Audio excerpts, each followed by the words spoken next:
I tell you what, man, every study that we have done, God like presents me another thing, right? That just teaches me a life lesson about what we're studying. And today was absolutely that was the case. Um Goodness gracious. Um so I'm super excited to jump into today's study, and we are going to start out in Hebrews 11 here in a moment, and then we will jump into Genesis 32 after that. So, a couple different places there. And I'm feeling this one today. Let's see. So, I'm going to turn to Hebrews 11 first. Woo, chapter of faith. Yeah.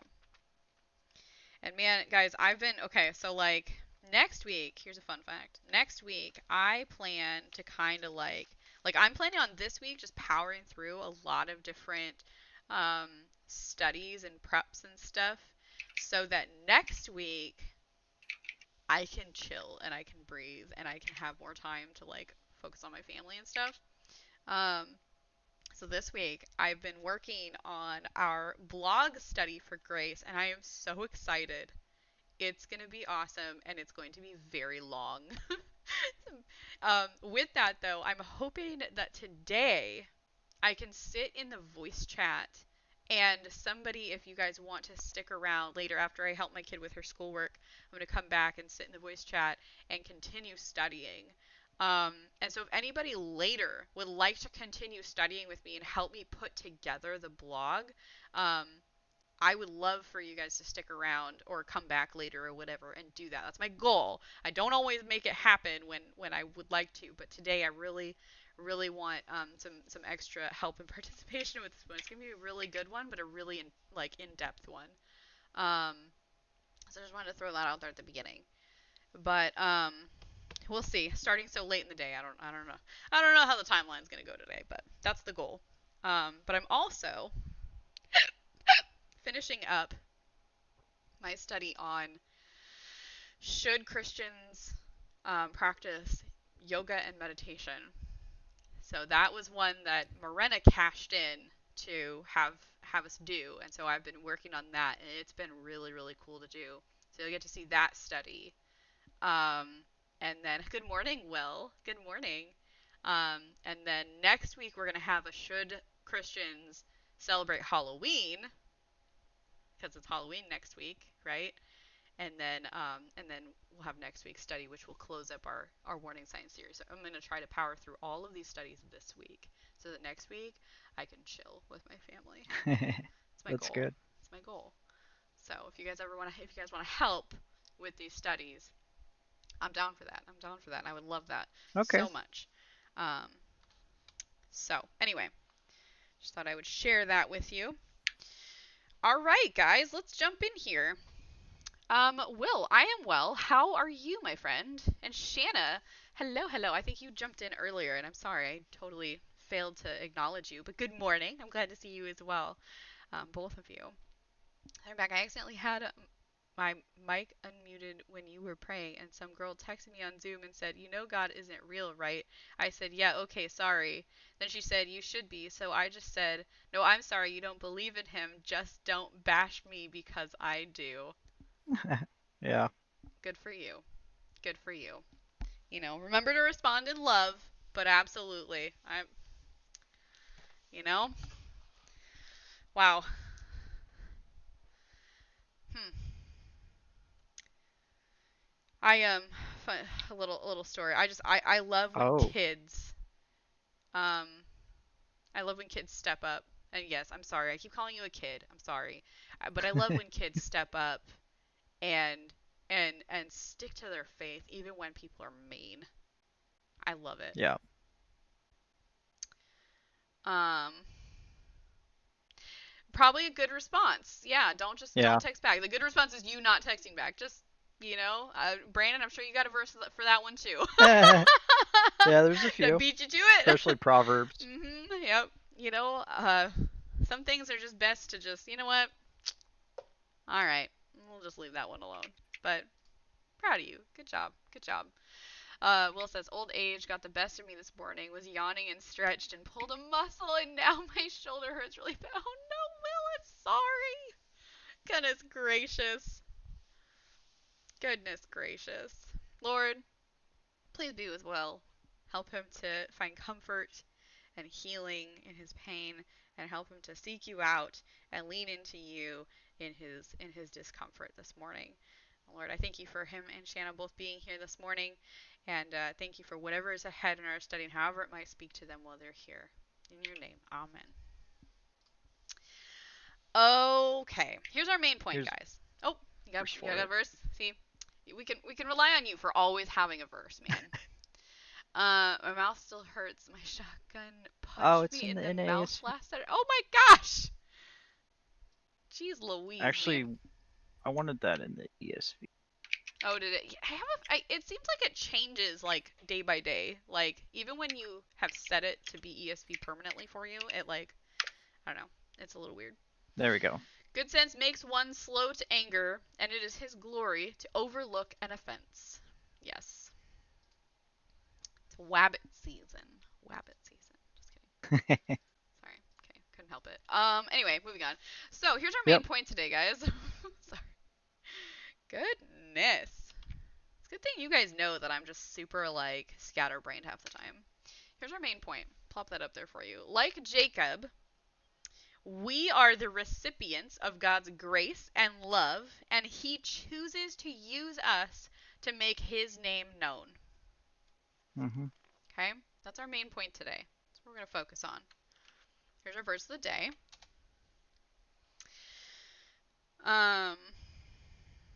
You are absolutely allowed to be here. We just ask that you follow the rules of the chat and be respectful of of the study, of the topic. The rules of the chat are very clearly laid out, as you found out before you typed. But yes, you are more than welcome. We invite everybody to be here, hang out, learn with us, grow with us. More than welcome. Okay. These all died in faith, not having received the things promised, but having seen them and greeted them from afar, and having acknowledged that they were strangers and exiled on the earth. So again, sometimes our verse of the day sound like, what are you even talking about? Our lesson this week, our topic this week is don't reject God's grace, and that came from Hebrews 11. So we find our lesson this week throughout Hebrews 11. Our verses of the day mostly come from Hebrews 11. Okay. Here is the first question of our study, which I will ask everybody to stay focused on. We do ask you to stay focused on the study at hand. We try not to go off topic once we've gotten started here. So, when you were a child, what pretend games did you play, and who did you pretend to be? I don't really remember pretending to be anybody as a kid.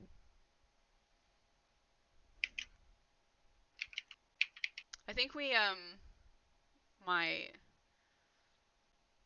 siblings, on the rare occasion that they actually wanted to play with me, because I was the youngest for almost 10 years,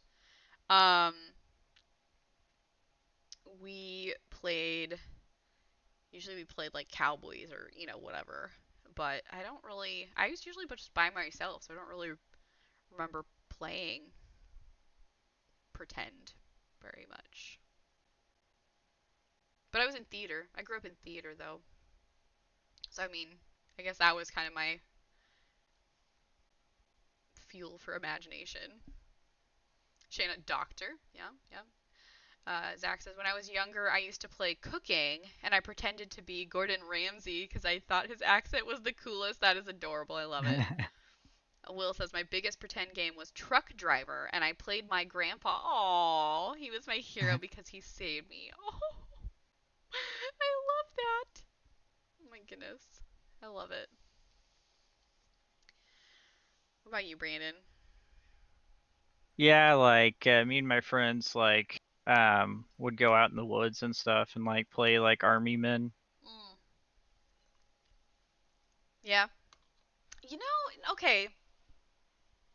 Yeah. So I love cows. If you did not know that about me, I love cows. Okay, this is like gonna be like a weird little. It's gonna seem like a random story, but I'm telling you, it's relevant. Okay. So I love cows. Cows are my favorite animal. Okay. Um, if anybody has any crude jokes, I'm used to them. It's cool. Uh, it's not really cool. It's very rude. But just saying.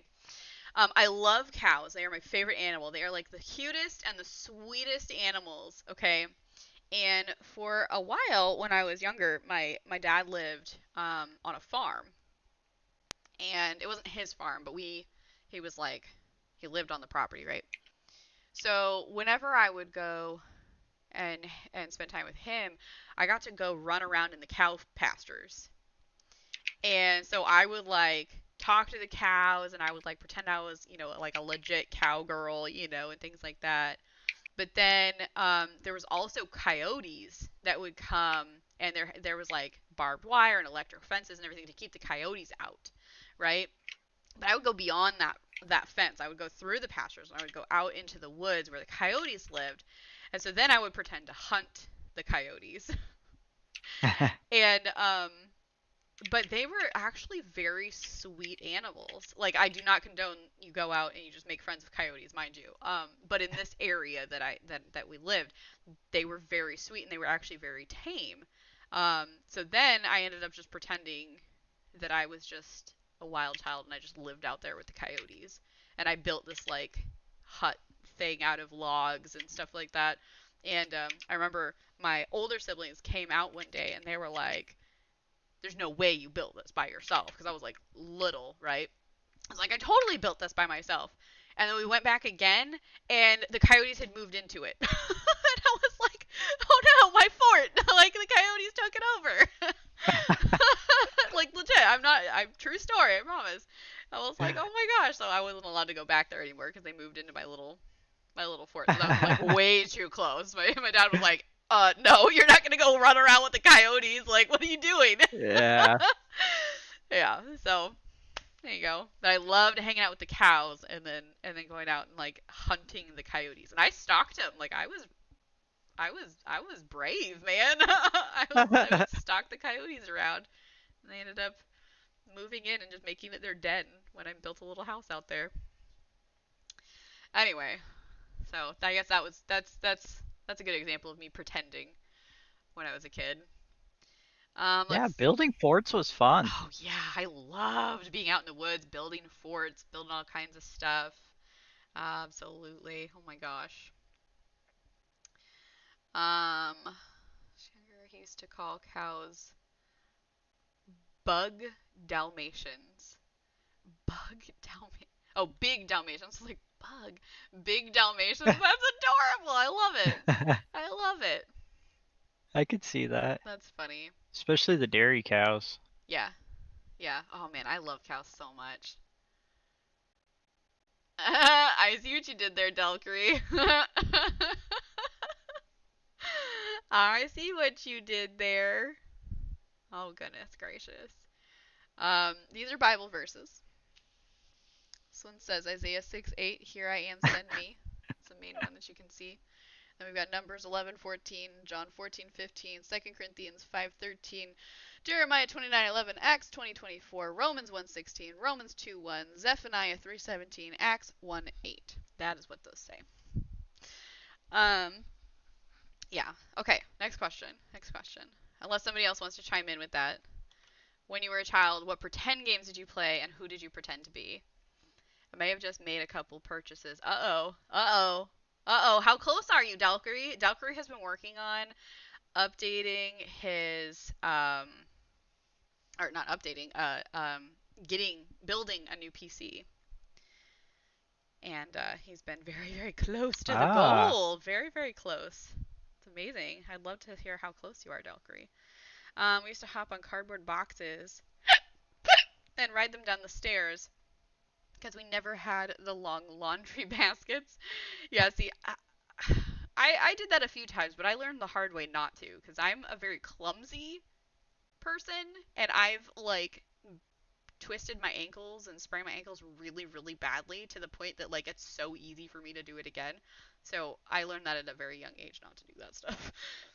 Well, I shouldn't say I learned not to. I just learned the consequences of. Oh man, that's awesome. We also used to build cardboard forts too. That was Yeah. fun. Oh no! I made the goal last night, but upon purchasing today, found that I went over budget, so the parts are coming and we'll finish paying it off as we move forward. Hey, you know, God works in crazy ways sometimes, Delcree. That is so exciting, though. That is so exciting. I am so ecstatic for you. So if you guys don't know Delcree, and yes, I'm going to go off topic for a second here. If you guys don't know Delcree, Delcree is amazing, and he's another fellow Christian content creator, and he has his community is absolutely dedicated to sharing the gospel and sharing about Christ and just being, an amazing example in his, while he's playing with his community. And I love Delcree. Delcree is one of my favorite people. I got a little place in my heart. And he has my favorite emotes as well. So, just saying, you get like the best emotes on the planet when you sub to him. So, just saying. Oh man. Like my buddy and spent 10K on it. Oh my goodness. Whew. That's a lot. Oh my goodness gracious. But anyway, yeah, yeah. Rabbit hole. Not rabbit hole. Off Squirrel. topic. Squirrel. Yes. Squirrel. But I gotta. So if y'all are not following Delcree, okay, you should get on that. Just saying. Okay? Just saying. Delcree's amazing. He's also a couple away from hitting 200 followers. That is almost 200 people that have also committed to hanging out with Delcree and hearing about God while he plays games. How amazing is that? See, that's what I think about when I look at, like, follows and subs and all that kind of stuff, right? Like, that's people that have chosen to hear the gospel. And when you guys sub, like when you sub to any like Christian content creator, not just me or not just Delcree, right? But you guys are choosing to support the furtherance of sharing the gospel, right? Look at that. Goodness gracious. Thank you so much for that follow. Delcree's like, you're embarrassing me. I have to leave.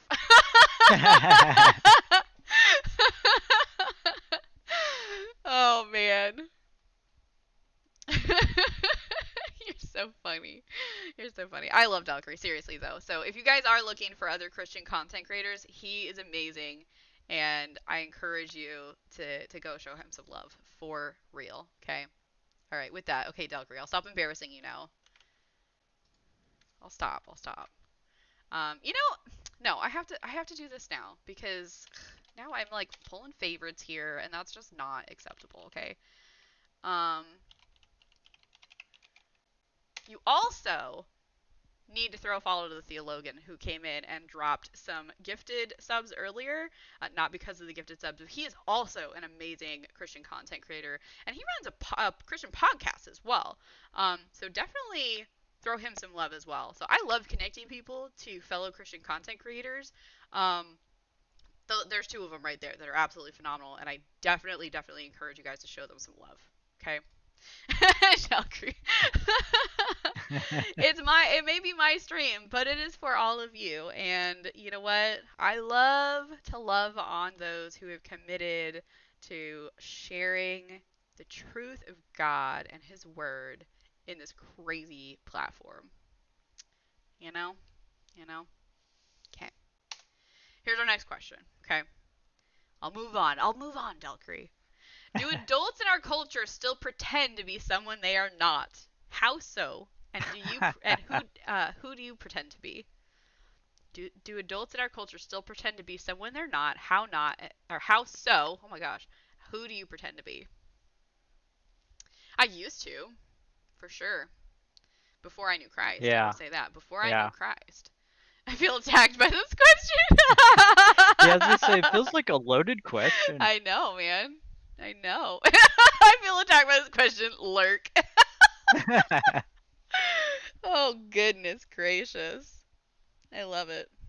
You guys crack me up. um, yeah, I mean, it's very easy to see like anyone who, goes by the culture is basically, they try to make themselves seem perfect, or they model their lives after horrible influences in Hollywood Yeah? and other places.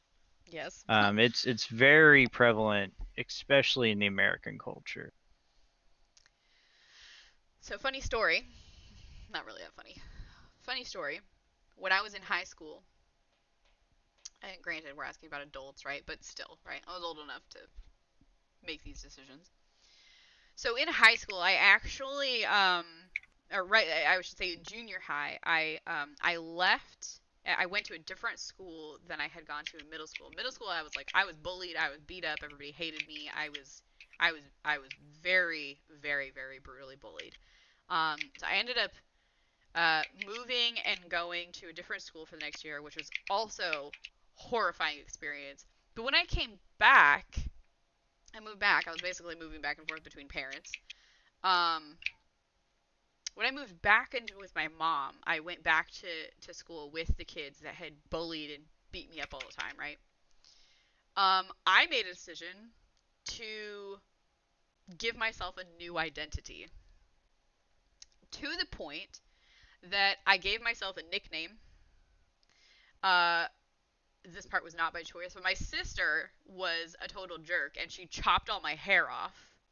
I kid you Oh, not, I had like raccoon cap inch long hair for my freshman year of high school. Um, and so nobody recognized me like physically, but I also gave myself a nickname um, partway through high school, and nobody recognized me. Nobody knew who I was. They did not remember that I was a kid that they brutally hated and bullied before, right? So as I went through high school, I just created like a new identity for myself, and nobody knew who I was. And I'm convinced that to this day, they probably still did not relate, and obviously, like, now, like, I don't hmm. do that, right? Like, I later was like, that was dumb and that was crazy, and I don't identify like that anymore, right? I dealt with all of my crazy, but, all the people that I went to school with never related the two, that I was the kid that they used to bully and beat up all the time in middle school, and then everybody was friends with and liked. And that's not bragging, that's like I was not authentic, right? And in that, I made friends. Let me tell you, that was horrible. That was a horrible experience. I do not ever want to redo high school. It was a horrible experience, right? So I spent my entire high school life just totally pretending. And I didn't see it that way. I just saw it as I want to be somebody that people don't want to beat up. Right? Like, I don't want to get beat up all the time. But Alex coming in here with those bits. Thank you so much. As you guys have a great day and God bless. Hope you have a wonderful day as well. Thank you so much for the bits. But I mean, I definitely spent years pretending to be somebody that I wasn't, and then later, I got myself into a lot of pain um, because I wasn't being myself, right? I was not being myself. So Yeah, after, that's part of the trouble about it yeah, is that, you end up, and I've been there too. I can't remember almost anything from back then because of some of my health, but yeah, that I do know that I also, would make a false identity hmm, to get people to like me, yeah, and to disguise some of my insecurities or whatever, yep, and that you end up basically prisoning yourself in yes, lies, yes, and you have to have more lies to back up your lies, hmm, and it really entraps you. yeah. and you're a slave to it. Yeah, and then you end up being influenced by things that you don't want to be influenced by, and you end up in situations you do not want to be in, and Yeah. it's dangerous. It's very dangerous, and that was my life all through high school, and it was torment. It was complete torment. Sure, people liked me, but they didn't like me, and I Yeah. didn't like me, right? And it was hard. It was hard. It was actually during that time of my life that I ended up with my hip injury that changed everything. So, Mm. yeah, and it was very much because of the way that I was living. I absolutely wholeheartedly believe that God put that, inflicted that, gave that experience to me, um, to kick my butt out of the way that I was living. Um, and it worked. It worked. So, anyway, anybody else want to give their bit there? Let's see. Let's see. Will says, I used to do that a lot. I pretended to be whoever fit in the crowd because I found my value in others. Mhm. No, not anymore, though. Absolutely. Yeah. Yeah, my Yep. aunt acts rich because she gets everything new, but then she gets mad because we get older stuff, but we are appreciative, and she gets mad because she has to pay for it herself because she only wants new stuff. Yeah, Mhm. that's very much our culture, buddy. Very much the culture that we live in. Yeah, I see that a lot as well. Um, yeah, okay. Anything else? Do adults in our culture still pretend to be someone they are not? How so, and who do you pretend to be? Yeah, I definitely don't. Like, I'm very real with you guys. And I'm very real, like, in general. Very, very real. I was actually, part of the conversation I was actually just having with my kid is she has a she's a good kid. The one thing that she really struggles with is lying.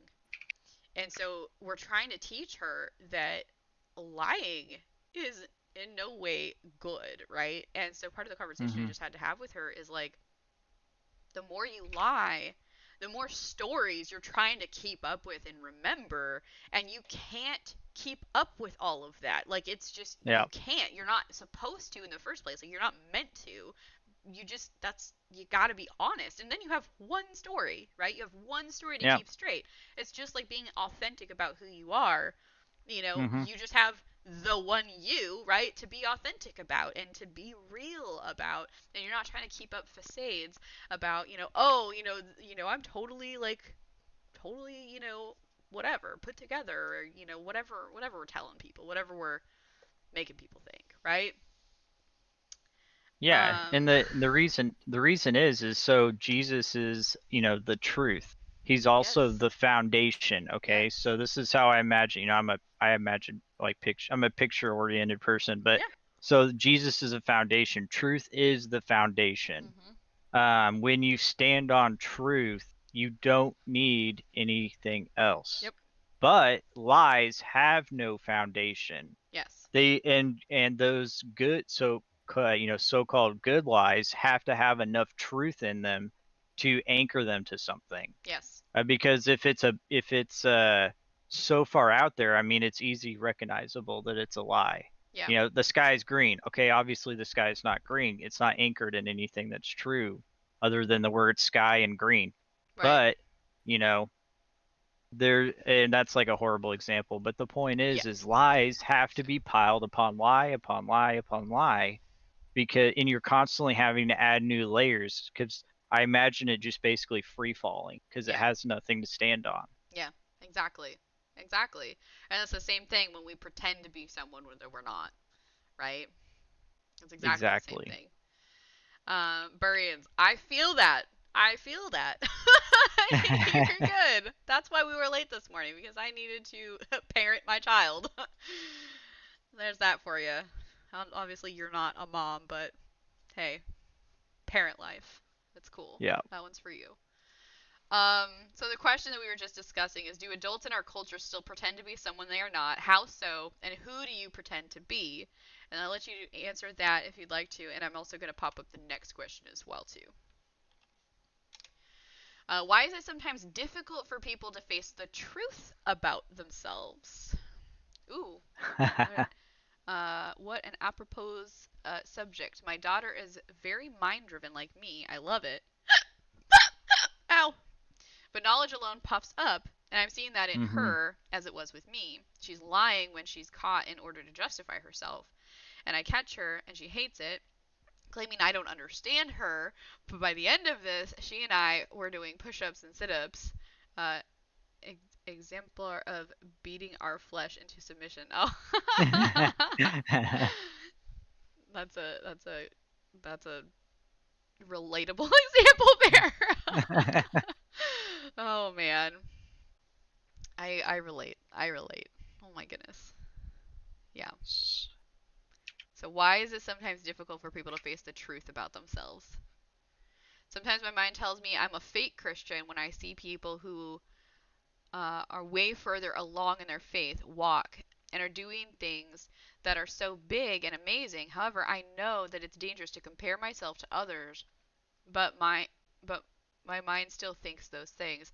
That can be really Mm. hard, man. That can be really hard, and And that's I think that's a constant struggle no matter where you're at. I mean, there's plenty of times I look at people and I'm like, "Oh my gosh, look at all these amazing things that they're doing, like goals, right?" Like yeah, but here's but you have to humble yourself and recognize where God has placed you yeah. and the position in your walk that you're at, right? And remember that it's a forward march, right? It's a Yeah. forward walk. It's not that you're staying where you are. It's that you're walking and getting stronger as you walk as well. Think of walking as an exercise, right? Walking is an exercise. You are exercising and practicing your faith as you move forward, and you're growing stronger in that as you go. And we all have to take those steps and do that exercise to move further along, right? Yeah, so I got a little story that I heard that may help with this, the comparing yourself to others. Sure. At least that it helped me. But so there's this woman in a church, and she always had problems, with the other believers in the church. She had different complaints about them, and finally she got fed up with it and went to the pastor and said, I'm leaving this church, because of such and such, this and that. And the pastor said, "All right, I'll agree that you can do that, but first I want you to do something. I want you to take a cup and fill it all the way to the brim with water, and I want you to walk all the way all around the church and not spill a drop, and then come back to me. And if you can do that, then you can leave." And so she did it, while people were there and stuff. This is the context. And so she comes back, and he said to her, so, when you were doing that, what were you thinking? And she's like, well, I was just focused on not spilling the cup. And he's like, exactly. You need to put your focus so much on Christ that you don't notice the problems in other people. Like, because she didn't notice all the stuff going on because she was focused on that cup. We need to focus on Christ like that. Yeah, I And love that that. really impacted me. And another thing too is that whenever you find yourself doing that, um, well, first, like, recognize that it's wrong and admit that it's wrong, before the Lord, Yeah. within your mind, and then turn from it. But then also, um, remember that you are fearfully and wonderfully made. Like, Hmm. God has specifically got you a specific purpose that nobody else can fulfill but you.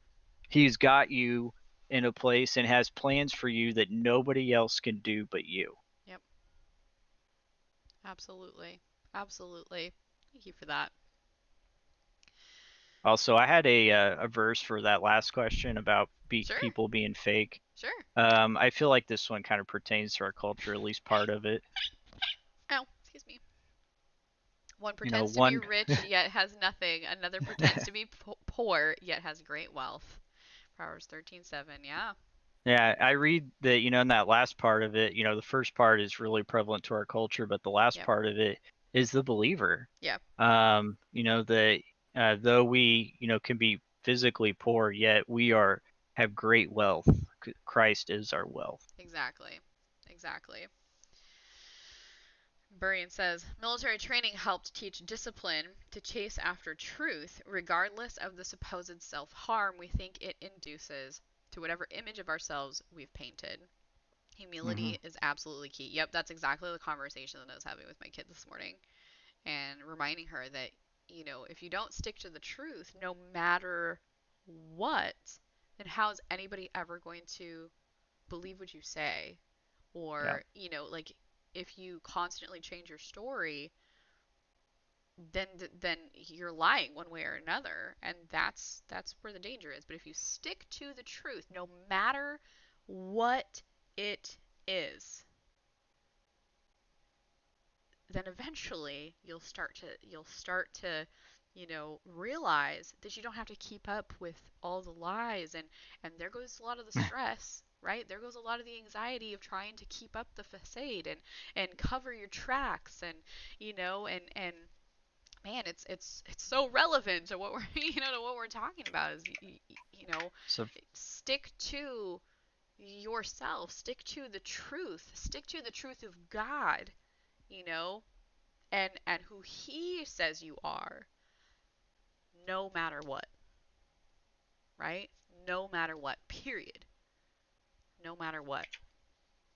And whatever consequences might happen from that, count it gain, right? That's what we're told. That's what we're taught. Count it all gain. As long as you're sticking to the truth. Sticking to the truth. Okay, let me catch up here. yeah, here's a verse. Shanna says, yes, I too do that, compare myself to other Christians. And Burian says, you never do that. The standard of our comparison is Christ, not each other, and as a result, none of us measure up. It provokes humility of our own worth and compassion for others. Comparing ourselves to others is destructive to ourselves and others, but comparing ourselves to Christ is only destructive to our flesh, but builds our spirit. Yep. Yeah. And then she says, but in order to get where they are at, you would have to go through everything they have went through and all the years it took them to get there, like trials, etc. That's what I tell myself. Yeah, Yeah. yeah, Yeah. valid, valid, Yeah. absolutely. And they have specific, others have the God-given specific Hmm. gifts to deal with those specific situation, that Yes. specific ministry, and like you were saying, those specific life learned lessons Hmm. that the Lord used to get them in that position. Yep, absolutely. And And they're responsible, and like we're not responsible. So if you try to chase after someone else's dream, like you're fooling yourself for one, but also like you're responsible for what God has for you. You're hmm not responsible what God has for them. yep, absolutely, absolutely. And you're never going to be satisfied if you chase after somebody No, else's. no. And we also have to remember that what we see in others is not always what's really there, right? Yeah, We deceive yeah. ourselves into thinking that we know, you know, what another person has going on, or where they're at even in their faith. It's not for us to determine, right? And that's one of the reasons why absolutely we are not to judge somebody else's faith walk, because we have no idea where they're actually at. Only God knows that. But what we can do is we can come alongside and we can work together. We can walk together. We can we Mhm. can fellowship together, right? And grow stronger together. But when we compare to other people, man, that's so dangerous. That's so dangerous because we never see what the actual truth is because we are jaded, right? It's not even just the other side, maybe putting on a facade, but we are jaded and we'll see what we want to see, quote unquote, what we want to see, right? And we'll deceive ourselves. So, and not, targeting you, Shanna, of course, just in general, right? Like, that's absolutely what we're talking about right now. Um, and then the verse that you shared was John 8:31 and 32. So Jesus said to the Jews who had believed in him, if you abide in my word, you are truly my disciples. Ow. And you will know the truth, and the truth will set you free. Absolutely. Yeah. Yeah, the truth will make you free. Jesus is the truth also, by the way. Yep. So knowing his word, he's also the word, right? Yep. Knowing the word and what he says will set you free. Yep. Absolutely. We said, yeah, and we need to remember that we aren't on another's journey. We have different nature, nurture, and choices that have us on a different path. Absolutely. Same predestination. Yep. Same end goal, right? But a different journey to Mm-hmm. get there. Absolutely. Yep. Yep. So comparing our experience and expertise to another's may actually hinder our own path and destination, even if we happen to succeed at taking someone else's path. Yep. Absolutely. Absolutely. And that's, Yeah. again, Well not said. targeting you, Shanna, of course. That's just a good reminder for all of us, right? It really is. It's a necessary reminder that we all need. We all need that reminder constantly. We really do. Okay.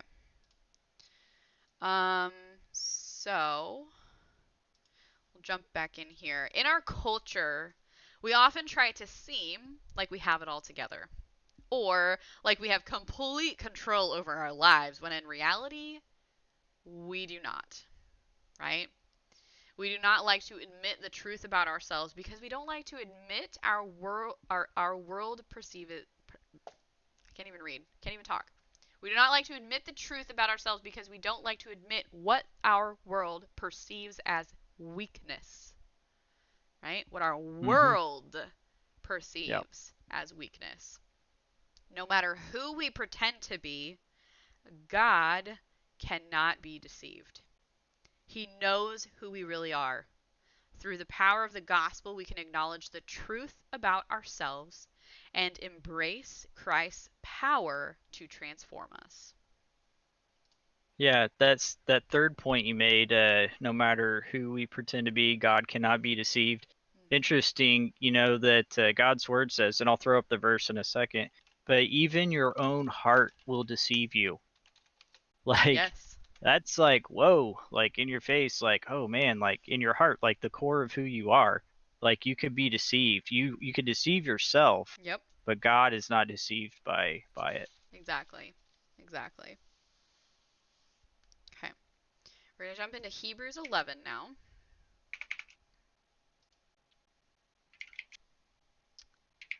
Um, no creature is hidden from his sight. Yes. But all who are naked and exposed to the eyes of him to whom we must give account. Exactly, Johnny. Exactly. Yep. Okay. We're going to jump in here at Here's the verse. Jeremiah 17:9. The heart is deceitful above all things and desperately sick. Who can understand it? Yes. Only the Lord. No. Okay. So I messed up on my notes and I typoed. It's actually 20 through 22. Here's this for us. Ouch. Okay. So we're going to jump into Hebrews 11. Start at verse 20. Read 20, 21, and 22. Um, by faith, Isaac invoked future blessings on Jacob and Esau. By faith, Jacob, when dying, blessed each of the sons of Joseph, bowing in worship over the head of his staff. By faith, Joseph, at the end of his life, made mention of the exodus of the Israelites and gave directions concerning his bones. Okay, I know it's gonna sound like a really weird bit. Bear with me, okay? Uh, uh-oh. Oh no. I don't know how to feel about this. That's I haven't hilarious. listened to it yet. Oh goodness gracious. But maybe I should listen to it and then you guys can hear it. Let's see. Yeah, it should pull it through. Love it. Oh, ow.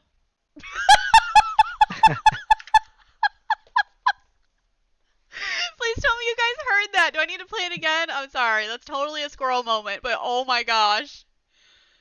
Do I need to play that again? I'm gonna play it again. Love it. Ow.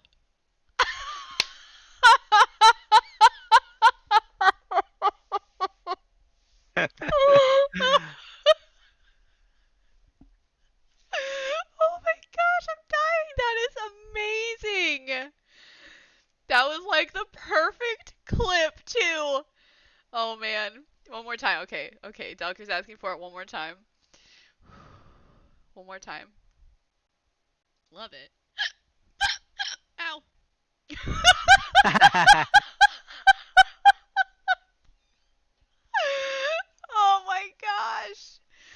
Okay, okay. I told you I would. After our stream today, I will I, I will put this as the bit noise. And so now whenever anybody gives bits, you'll hear that. That would be Yeah, hilarious, Delcree. Oh yeah, my gosh. Delcary, you did. You did. That was beautiful. Oh my gosh. Kids look at me like, "What are you laughing about?" She can't hear it. That's awesome. Don't hiccup listening to the hiccup sound. Oh jeez. Okay, we'll jump back on topic there. That is amazing, Buried. Thank you for that. That is, I told you I would. I really wasn't expecting anybody to actually do it, but I told you I would, and I will. I'll do that after our study. Oh my goodness. Okay, here's our question. What previous knowledge do you have of a Jacob, and what is he most known for? If you can't think off the top of your head of who the heck we're talking about, that's okay. I'll give you guys a chance. What do you guys know of Jacob in Scripture? Yeah, I got like a lot to say, but I want to see what others say first. What? No, I know what he's referring I to. know. That That's was so good. funny. Oh man. Yep. That's probably the biggest one that people can Yeah. remember about him. The father of Israel, but the deceiver who took his brother's birthright. Yeah, that's another big one. Yep. Absolutely. Absolutely. What else? There's a lot. This poor guy. There's a lot to know about Jacob. Yeah. I actually really enjoyed this one. This is the one where I realized that so I have this. It's the Lucado Encouraging Word Bible. I love this one. This one's like been amazing personal study Bible. I've used it with you guys a lot though too, and it has profiles of different people in Scripture, and I found the one on Jacob, and I was like, oh man. So whenever we need to look somebody up, this has a cool profile system. Whatever. Now every time I hiccup, I'm gonna be like Yeah. nervous that you're gonna clip it again. Oh my gosh. He worked 14 years to earn 2 wives. The man knew what he was doing. Oh man. My favorite of his though is his wrestling with God and his refusal to let God go before giving him a blessing. That was a Yeah. joke for you. Maybe offended. Yeah, I knew it was a joke. Yes, yes. Valkyrie's kidding. He's kidding. Funny guy over here. Goodness gracious. Okay. Anything else? I've got a whole spiel too. All right. Um. You So can go first. okay. Say I know you probably have. Yeah, you'll probably be able to fill in some blanks here that I didn't necessarily identify. Here's some key points to know about Jacob. Okay. Jacob Jacob, whose name means heel grabber, is the younger twin brother to Esau. I say that right, right? Esau, right? Is that how you Yeah. say it? Okay, yes, yes. Jacob, whose name means heel grabber, is the younger twin brother to Esau, sons of Isaac and Rebekah. Okay? Jacob is known for deceiving his brother Esau out of his birthright and then deceiving their father Isaac into blessing Jacob instead of Esau before Isaac died. Jacob later goes to find a wife and is deceived into marrying Leah when he was promised Rachel. He later deceived the woman's father by also taking Rachel as a second wife. Jacob is essentially known as a con man, whose name is well suited to him as he tried constantly to trip people up and deceive them for his own gains. After Jacob had run away from the consequences of all of his deceit, the consequences caught up with him while Esau was coming after Jacob intending to kill him. And Jacob ended up wrestling with God. While wrestling with God, Jacob realized that he would never have the life he truly wanted if he continued to chase his own gains, and ended up surrendering to God, clinging to him for dear life, walked away from the wrestling match with a permanent limp and a new name, Israel, which means God prevails. And as Burian pointed out, he would not give up until God blessed him. Would not give up until God blessed him. So it's kind of the scoop. Scoop. I try to sum things up in a way that it tells you some juicy details, but encourages you to go read the whole story for yourself. Yeah. Anything else He's that you'd like to also point the out? one. Yeah, a couple of things. He's also the one that I forgot exactly where it was at. But one night he had a dream, and this is where the phrase Jacob's ladder comes from, because he saw the ladder, Mm, going up to heaven, and angels, I believe, like ascending and descending on it. Which, by the way, that's a prevision of Christ. Christ hmm. is it's the ladder, but and then also a thing, like which you already pointed out, really, that the deceiver himself was deceived, and it took him being deceived many times Hmm. before he stopped deceiving, I would imagine. Yeah. Like, I mean, that's how sometimes we have to learn life Yes. lessons, that like that for in order to for God to get our attention, he brings people into our life that do the things that we do, so then Yes. we realize, oh yeah, that's actually not good. Because we're too thick-headed to get it from his word. Yep. And then also, here's the science person in me. That he was, from what I've been taught, is that he was one of the first people ever mentioned to actually be a selective breeder. Because with the sheep, and Laban, that Laban tried to, like, trick him out of the sheep, and so, like, he did some different things, and to get the sheep, still being deceptive himself with Laban, but getting the sheep to, because like one point he's promised the spotted sheep, and then another point the not, Hmm. and it's like goes around. You guys read the story for yourself, but to me, I find that interesting that he, in a sense, did a kind of a selective breeding program to get the desired results. Yeah. Yeah. Absolutely. Yep. He totally. He was like the ultimate deceiver, but yes, exactly. He had to be deceived multiple times for him to relent a bit and Yeah, recognize yeah, that he was yeah, messing up. He was messing up. yeah. So, absolutely. Okay. Anything else you guys want to add on about that you think is important to know about Jacob? He's going to be a good focus today. Anything else? I do believe it's also important to mention a little bit about his brother. His brother was the elder brother, and the birth, the blessing, the birthright was promised to him, and Yeah. that's why he deceived him.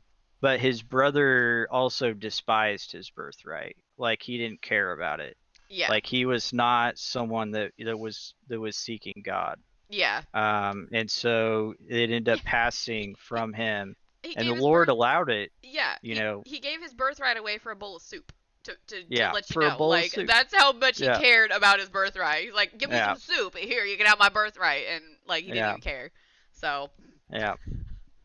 yeah, I think that's important But too. the extent that Jacob went, with his mother's help, as I forgot someone, Brian, I think, was that his mother helped him, like, so, like, Yeah. she was enabling him Yes. in the deception later on, to get the blessing from the Yeah. father.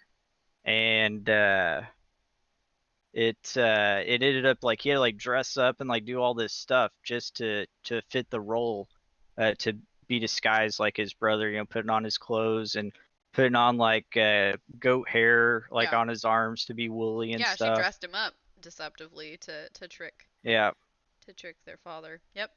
Absolutely. I mean, that's Valkyrie says, I blame his mother, not him. Way to pick yeah, favorites, mom. Delcree. Okay, yeah, Yep. Delcree was the one to mention that. Yeah. Yeah, Yep. Um, where he says, it makes me wonder if Jacob hadn't deceived Esau, would Israel have come through Esau? Well, the way that I yeah, see it, when I ask questions like that, though, when I mean, those are genuinely good questions to ask, right? But the yeah, way that I see it is, God knew ahead of time. So he yeah, he knew who Israel was going to come from, right? And he knew that it yeah. was going to be Jacob, right? And if they would have been right, in the things that they were doing, if they would have been right before the Lord, if the Lord still knew that it would have been better to go through Jacob than Esau, it still would have happened that way. Right. He would have done it a different way, but it still would have gone through Jacob no matter what, because the Lord gets what he wants. And also, I think it's worth mentioning that so Jacob is known as a con artist, right? Like he is a deceiver. Yeah. Yet that is who Israel came from. Someone broken, messed up, Yep. mean, cruel, liar, like deceiver, like not honorable in how they're living, right? Like God chose him. Yeah. I think And I it's think that's important. interesting. Yeah, I think it's interesting, like, like you're saying that, like, it shows God's sovereignty over His sin to be able to grace. use sin and sinful people to then turn it about and Yep. get the results that he wants. Like, Yes. whoa, mind blown. Yep. Absolutely. Um,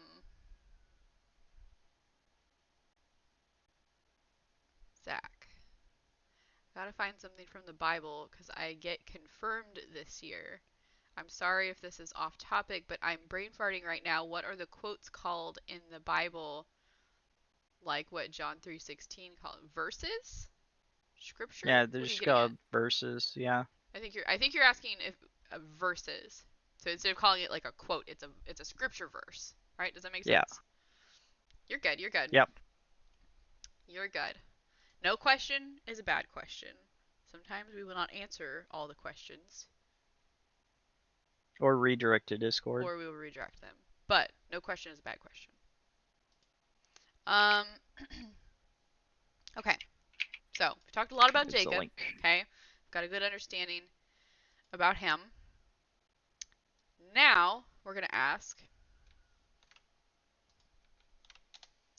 how are con artists and deceivers viewed in today's culture?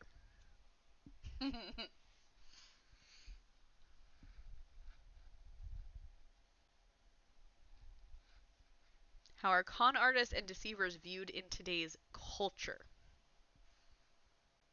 I'm not asking how Christians are viewing them. I'm asking how our culture views them, like world culture. Yeah, I mean, I'd say that in some regards they praise and celebrate them. I mean, you see these different movies, and from especially coming from Hollywood that make them like doing deceptive things, deceiving and getting lots of money and getting away with it, or stuff like that. Okay. Would you say that that's really the most common look, or maybe the loudest? Genuine Hmm. question. Do you feel like that's maybe the loudest opinion that's being pushed, or the most common? Uh, Because both. let's ask it this way: do people like to be deceived? Yeah, I mean, no, generally no. Right? I think it's funny because you guys all went totally different direction than me, which is good. That's why we have these conversations. But absolutely, um, there's a level of prestige and adventure with con artists in pop culture. Sadly, as everyday people, really not much wrong depending on what con they pull. Pirates, bank robbers, etc., IRL, they are removed from society unless the con is against the man or some other form of authority or patriarchy, such as what we're dealing with in our country right now, right? I mean, let's Yeah. be honest. That's very much what we're dealing with right now. Um, but I mean, overall, con artists and deceivers, ironically, not ironically. I feel like whenever I say ironically, I'm not really meaning ironically. Um, People do not like to be deceived. But I feel like also a lot of the time when they're yelling and screaming about somebody being a con artist or being a liar, being a deceiver, they themselves are being hypocritical. They're doing it too, right? Hmm. So it's a common occurrence. It's a very common everyday occurrence, but it's also not well looked upon. It's glorified in media, it's glorified in Hmm. in entertainment, right? But it really isn't actually well looked upon. Nobody likes to be deceived. that's because the way they portray him, they put you, the viewer, in that position, not the position of the one being deceived. Yes, exactly. Right? So I would say that also, um, uh, con artists and deceivers in the virtual culture are commonly called trolls. That's a term we can all relate to and recognize. Con artists and deceivers are not well looked upon. Trolls are not well looked upon, right? Now here's the catch. Here's a little freebie from me. Um, everybody's interpretation is different, and that's where you have the differences between, oh well, I don't think what they're doing to deceive people, what I think they're doing to deceive people is right. But if I lie, or if I cover this up, or if I pretend to be super passionate about this thing over here, but I don't really care, I just want attention, that's not a big deal. Mm. It's like the mentality of your sin is bigger than my sin. You're horrible. Right? Mm-hmm. But it's take the worldly spin on it. I mean, and that's not a Christian way of looking at people either. But you know what I'm saying? So in our culture, like deception is not something that is well looked upon, but everybody will have their own feelings and opinions about it, right? Their own standard of what kind or what level of deception is acceptable, right? But it's really not Mm-hmm. actually well looked upon. It's just what they want to be able to get away with themselves, you know? Yeah, like the bookshelf example is coming to my mind. Imagine the degree of deception of what people do, like shelves on a bookshelf. We always see it as, everyone below my level on the bookshelf is wrong, Right. and everyone at my level and above is right. And really, God says, no, forget the bookshelf. Only this way is right. Yep. Exactly. Exactly. Our culture likes to put, oh, well, I'm not as bad as that person. When really, we're all just as bad as each other. Like, Yeah. we're all just as bad, okay? Absolutely. Okay. Let's move another verse. Um, People don't like when con artists con them, but when they see them do something to other people, they understand it by saying they might need the money, which also might be true sometimes, but there are other ways to help. I see what you're saying. I see what you're saying. Thank you for accepting me into your stream community on Twitch. Dude, I'm glad you're here. Join us in the Discord if you'd like as well, dude. Glad to have you. Super glad to have you. Yes, focus on school though. Please. Yes. Be edumacated. Wrong. You're obviously worse than me. I know. I'm terrible. I'm terrible. More readily, they. Schools. Oh, good. Awesome. Awesome. Congrats. Congrats. Okay, well, go chillax. Do your thing. More readily, they are emulated because of the immediate results they tend to get. People just don't realize the end result down the road until they are there.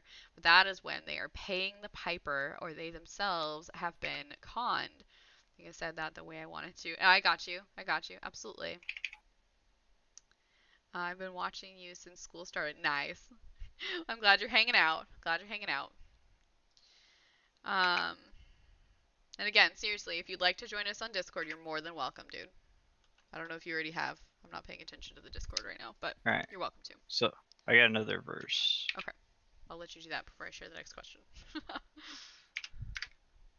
So it says, "For whoever keeps the law, whoever keeps the whole law but fails in one point has become accountable for all of it, even one sin.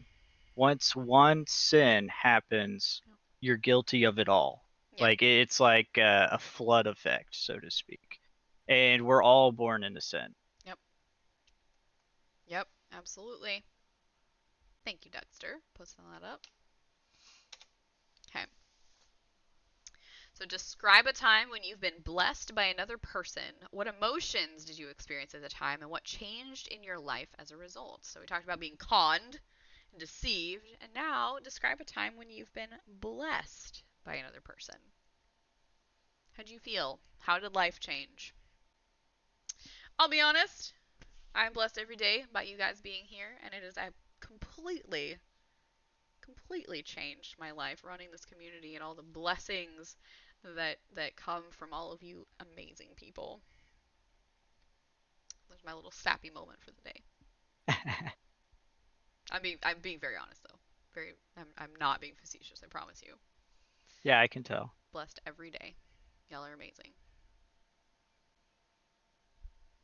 So describe a time when you've been blessed by another person. What emotions did you experience at the time? What changed in your life as a result? Anybody? All right, I'll go ahead and so I'm gonna probably answer this quite a bit different than most That's good. people, That's fine. but you know, the Lord has really had to work on me because I'll just say I come from not a rich family, but a very well off family. Mhm. And so it's been hard for me. I like to bless other people, but it's hard for me to receive blessings from other people. So the emotion that I get's um, a humbling effect Like whenever I get blessed by other people. hard for you to accept And to receive it as in yeah, like you like it's like uncomfortable kind of hard, not yeah, like physically yeah, like, literally difficult. yeah, Okay, just making sure I understand yeah, what you're yeah. saying. I got you. I Like it's I get yeah, it. like especially with it, like finances and stuff, Mhm. because like I can, get any of these things from my parents, and but the Lord has taught me to receive the gifts anyway, because if I don't, I'm robbing them of a blessing. The Yeah. Lord wants to bless them because of blessing me, and so if I don't allow that, they in a sense I'm hindering their ministry. Yeah. Yeah. Yeah. That really speaks to why I ended up. I mean, I don't know how many of you were around when I finally signed up for affiliate. I'd been eligible for affiliate for over a year or about a year, and I was fighting God on it. I was like, I don't want to. I don't want to do that. But God was working on me, and finally I surrendered to it, and I didn't think anything was gonna come of it. I really didn't. I really didn't. I was like, it's dumb. Why would I do that when nothing like who on earth would want to actually like sub to my channel? Like that's just like the dumbest thing I've ever heard. And truly, that's how I felt. That is how I Yeah. felt. And I did not want to take money from people, but absolutely, I felt God was just telling me, you're praying for me to provide for you. This is a door I need you to open so that I can provide for you, and people can give what is on their heart to give, right? And it's been unbelievable. Um, I actually, for my personal spending, I actually rely very heavily on what you guys choose to give, but I don't make a big deal out of that. I just let God guide it. And that's hard for me, Hmm. but that's been an incredible blessing. It really is. Every single cent that you guys choose to give. And even, I don't want to think that you have to even contribute financially whatsoever, because you absolutely don't. But even just being here, being a part of it, is so huge. Like, that is an insane blessing, um, that God is using what we're doing here to then bless others, right? And that's a huge blessing to Hmm. me to get to be used by God in this way. And He's turning around being faithful to me in return through everything that we're doing, through you guys, through the studies, through all of it, right? It's amazing. It's insane. It's insane. And I am certainly not well off myself. So, it really is like more appreciated than you could ever even possibly imagine what you guys do choose to give when you choose to. So I'm gonna stop being awkward now. Move on. Anybody else? Describe a time when you've been blessed by another person. What emotions did you experience at the time, and what changed in your life as a result?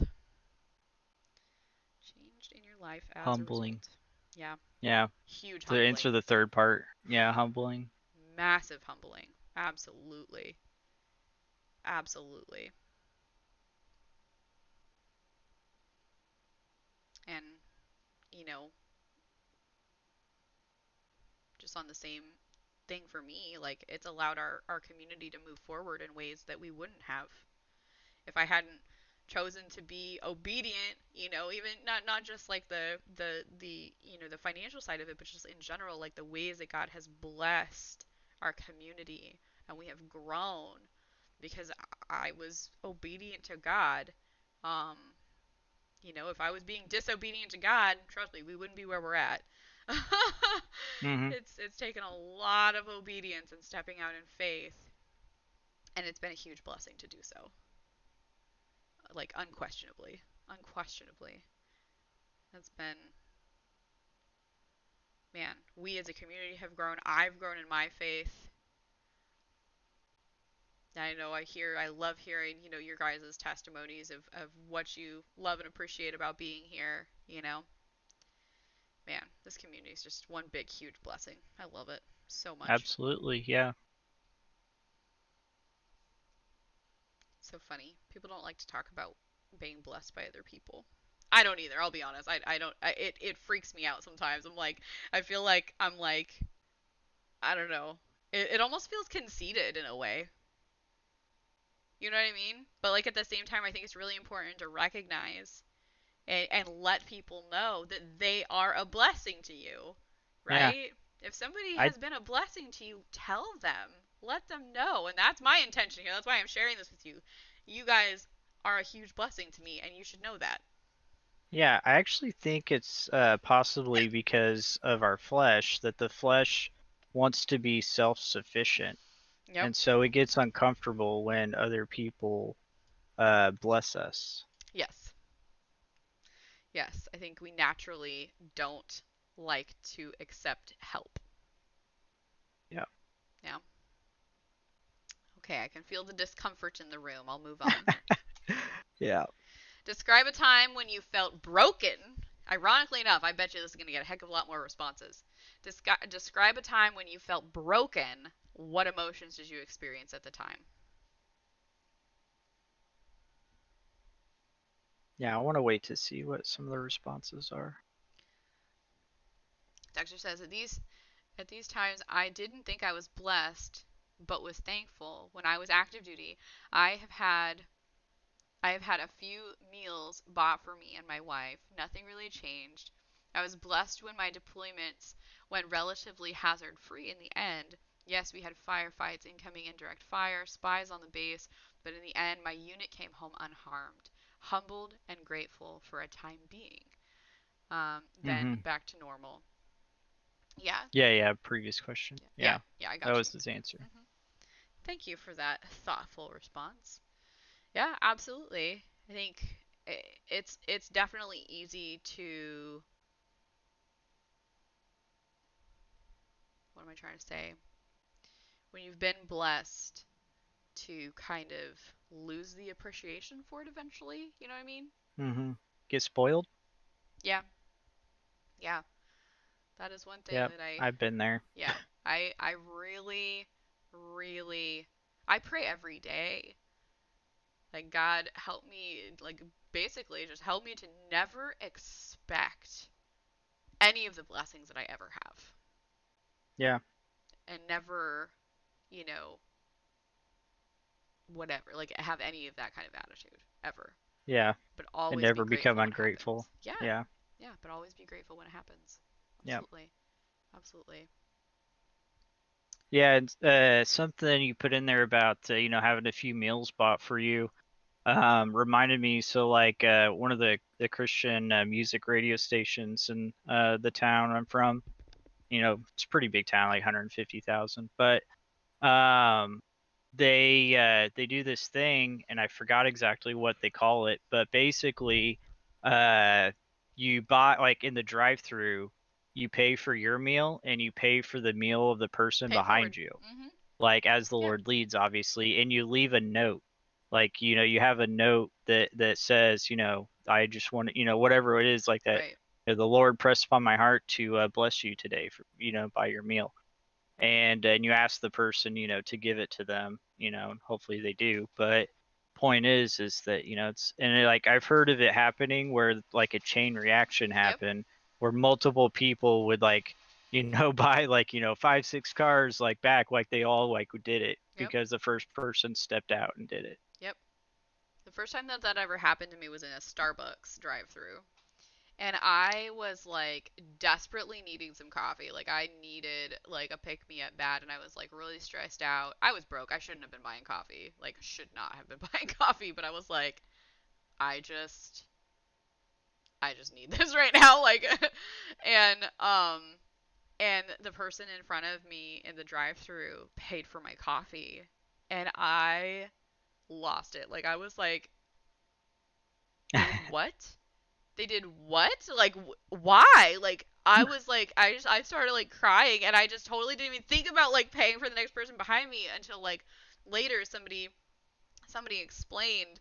I think I was like on my way to work or home from work or something like that, and I told somebody, I was like, this totally just happened, and I was like so dumbfounded, like why would somebody do that? I was like I needed that, like that $5 or whatever. It was like it was a huge deal. I was so broke, like I had no business buying coffee, but I was just like, they bought my coffee for me, and I felt so bad though that I didn't pay for the person behind me, and I just felt convicted. Now every single time that's ever happened to me since, I buy the next car back.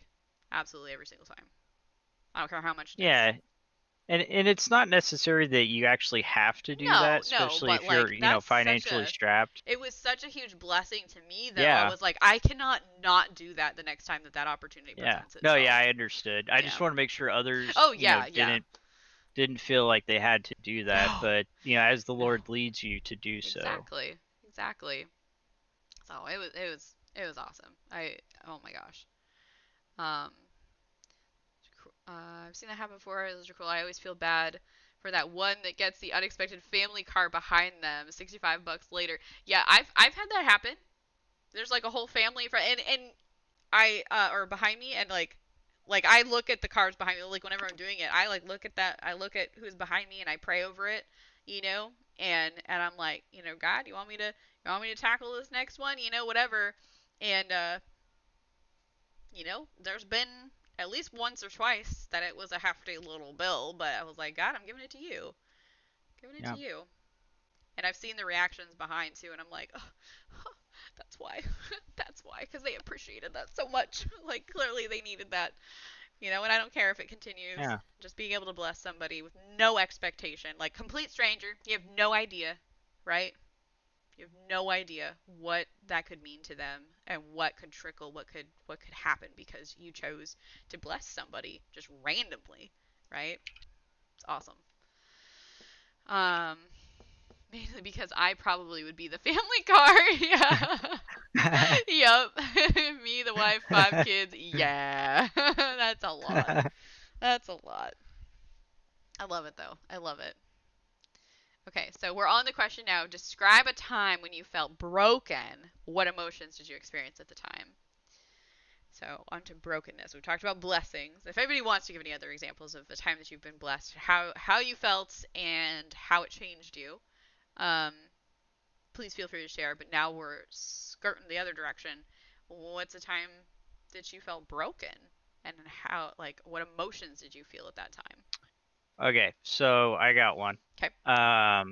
So I mentioned, I went out to a college. It was like 773 miles I had to drive, across the country, and I ended up having to leave the college because of my health was to the point that I just couldn't continue. Yeah. And then, so I was already pretty upset and confused as to what the Lord was doing.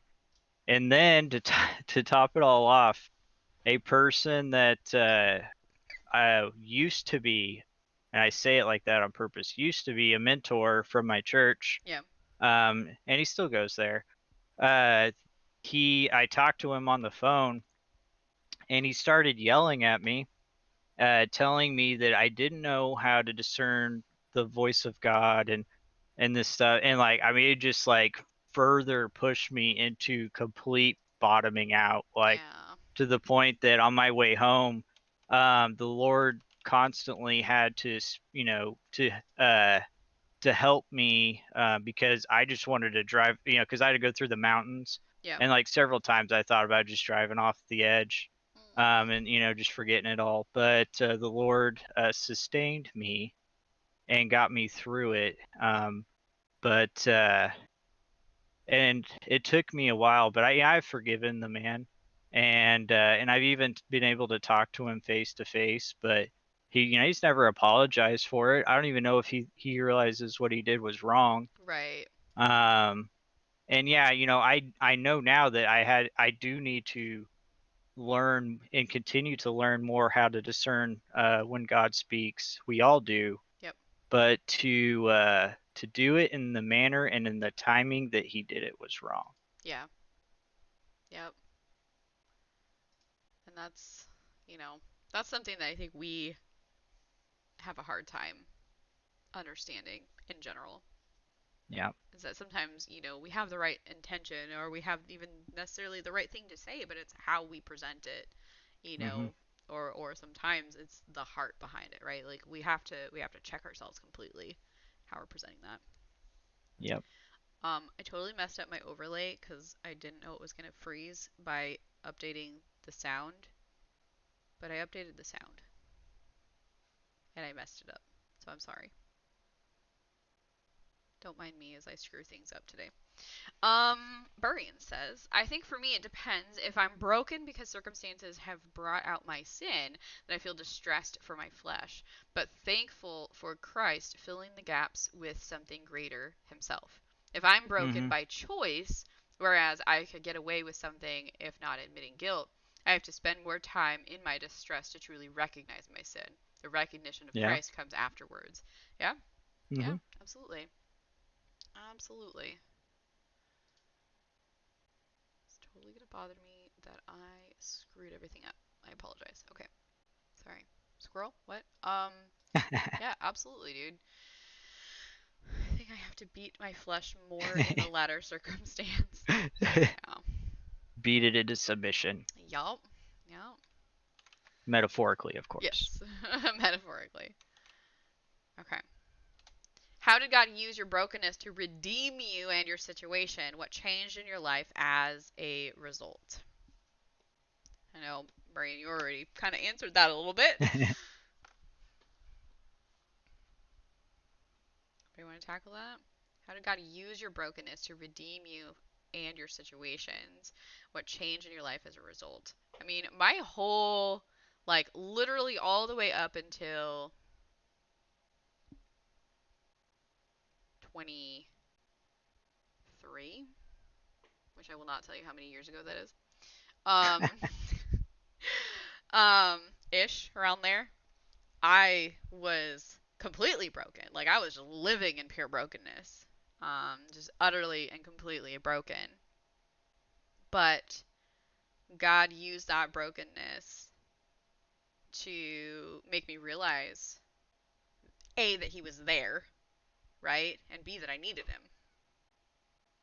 And because of all of the brokenness that I had experienced, um, that drew me in, that drew me to Him, and is absolutely how I just completely surrendered to Him. Why I completely surrendered to Him, because I realized that I was just gonna keep living in brokenness if I continued on trying to figure it out myself, right? So He Mhm. totally used my brokenness to redeem me and my situation, and now I am so blessed with the life I have now. This, I mean, I can't even tell you how much like this is a new life for sure in like so many ways, and it is because of the grace of God. Yeah, Berean, I agree. Like, I think we all have had to get to that point, Yep. of brokenness and realizing that the only one that can fix it is Christ. Yep. As Yep. far as in the spiritual sense. Yeah, absolutely. Where he said, a broken vessel that doesn't recognize his brokenness has no need for Christ, and so is deceived unto destruction. This is why God puts in our path situations which will indicate where we haven't surrendered. Mm-hmm. Absolutely. That's why we talk a lot about giving every area of our life to God, because God is going to point out to you the areas that you have not given to Him, and you need to. Mm-hmm. Every area, every single bit of it, surrender to Him. Anything else you guys want to add on to that? How did God use your brokenness to redeem you in your situation, and what changed in your life as a result? So, like for my situation, one of the things that I learned is to is a better and deep, because I already was, forgiving people, but a better and deeper level of forgiveness. Um, that this individual that I still have to see, but that it helps, and I still have, I still don't really talk to him and stuff, and he doesn't like ever invite me to stuff he's doing at his house, even though Right. I literally didn't even do anything to him. But it helps me to continually have a work on my attitude of forgiveness. Yeah. And let me see, there was something else. Oh, and then what's changed in my life also, that I don't know, like I had something else to say about it. Now my mind totally just lost. That's okay. And welcome, Salem. I'm totally butchering that, I'm sure. But welcome. Thank you for that follow. Hello, hello. And Bergen says, without entering into our other discussion about salvation, it's where each situation is like God asking, yeah, you've surrendered, but how about here? And each situation is Mm-hmm. again another chance to say yes to Christ. Like a marriage, there is constant pursuit. Absolutely. Mm-hmm. If you think of what you were trying to say, feel free. I hate that though. Thought just falls out mid sentence. Yeah, it happens to me a lot. Me too. Me too. Okay, so we're gonna put up a really long bit of Genesis here. Well, really long for chat anyway. So let me try to get this up. Dude, my stomach is growling so loud right now. Like this.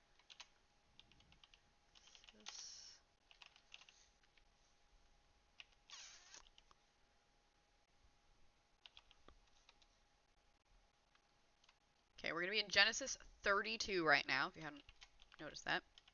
Genesis 32 through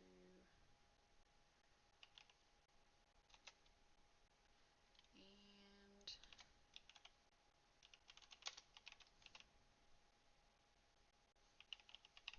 okay. So there's the whole big old chunk of it there. Alright, so if you guys want to jump over to Genesis 32 with me, we're going to head on over there now. You'll enjoy this. You'll enjoy this. Okay. We're going to start at verse 22 and go through 32. So the same night he arose and took his 2 wives, his 2 female servants, and his 11 children. Whew. Couldn't imagine. Crossed the ford of the, I'm totally going to butcher it, somebody help me, of the Jabbok? Jabbok? Jabbok? I think it's Jabbok. Jabbok? Okay, that. Um, He took them and sent them across the stream and everything else that he had. And Jacob was left alone. And a man wrestled with him until the breaking of the day. When the man saw that he did not prevail against Jacob, he touched his hip socket, and Jacob's hip was put out of joint as he wrestled with him. Then he said, "Let me go, for the day has broken." But Jacob said, "I will not let you go unless you bless me." And he said to him, "What is your name?" And he said, "Jacob." Then he said, "Your name shall no longer be called Jacob, but Israel, for you have striven with God and with men, and have prevailed." Then Jacob asked him, "Please tell me your name." But he said, "Why is it that you ask my name?" And there he blessed him. So Jacob called the name of the place Peniel? I don't know. Say, Penuel, or I think like something like that, like Penuel. sure that. Saying, for I have seen God face to face, and yet my life has been delivered. The sun rose upon him as he passed Penuel. See, that's spelled different now. Limping because of his hip. Therefore, to this day, the people of Israel do not eat the sinew of the thigh that is on the hip socket, because he touched the socket of Jacob's hip on the sinew of the thigh. So, I love this story, and it feels so just stupidly relevant to me, as I have a bad hip that happened Hmm. at a point in my life that I absolutely was like spiritually wrestling with God. And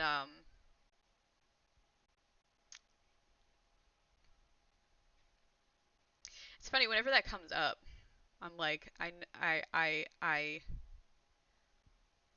it's not a story I like to talk about.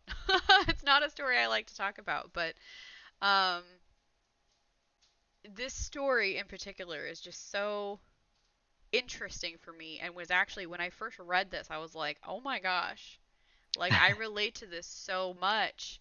It's just crazy. It's just kind of creepy how much I relate to it. Um, but we talked a lot yesterday about thorns in our flesh, right? This was Jacob's thorn in the flesh as a reminder. Oh my goodness! Whoa! Whoa! Shadow. Oh my gosh! Hello, Shadow. How are you? How was your stream? Thank you so much for that raid. We've got Shadow raiding with a party of 13. My goodness. Welcome, everybody. Good morning. We are studying away here. Oh my gosh. Goodness gracious. Good morning. Good morning. Seriously, hello, everybody. How's everybody doing today? We just read through part of Genesis 32 about Jacob wrestling with God. And we are studying, our study this week is Don't Reject God's Grace. Um, and so welcome to our study. Glad to have you guys. Shadow, how was your stream? How's it going today, dude? Oh my goodness. Um, yeah. Sorry, totally caught me off guard. um, all my stuff is frozen. I apologize. Don't mind me and my frozen stuff. So, if you guys would like to join us in our study, we are here. I'll give you guys our notes. You guys are welcome to jump on in and hang out with us. Um, okay. So, yeah, but we were just talking about Jacob wrestling with God, and God gave him this thorn in the flesh of um basically a disjointed hip, right? And I was just saying, I have a bad hip, and um, this story just speaks so much to me um, because when my hip was injured, it was at a point in my life that I was very much wrestling with God, and um, this my hip issue kind of it really caused me to surrender to God on a new level. And I was very young at that point. It actually happened when I was 16, and it still took me a really long time to fully submit to God and seek Him out. But man, it was it just, this story just speaks so much to me personally. But I think it's truly a testimony that, you know, sometimes, man, God is going to give us thorns in our flesh, which we talked a lot about yesterday, um, that will remind us to come back to Him, to rely on Him, to come to Him in the first place, right?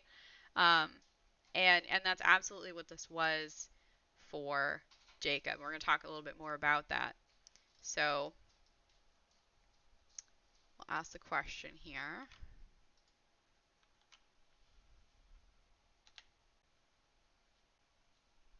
How might pretending to be someone you are not affect your relationship with others? And how did this affect Jacob's relationship with those closest to him? So remember, we talked a lot about Jacob earlier. Kind of gave the full scoop on him, right? And how he was a deceiver. How did that work out for him and his relationships? And how, when we pretend. Oh my gosh, come on. How might pretending to be someone you are not affect your relationships with others, and how did that affect Jacob and his relationships? So, by the way, while people answer that, I went ahead and I looked up the Strong's Concordance, the Yep. Penuel, and the different spelling there. It's literally the same word. Oh, that's weird. Okay. Thank you. Yeah, I So just wanted to address that.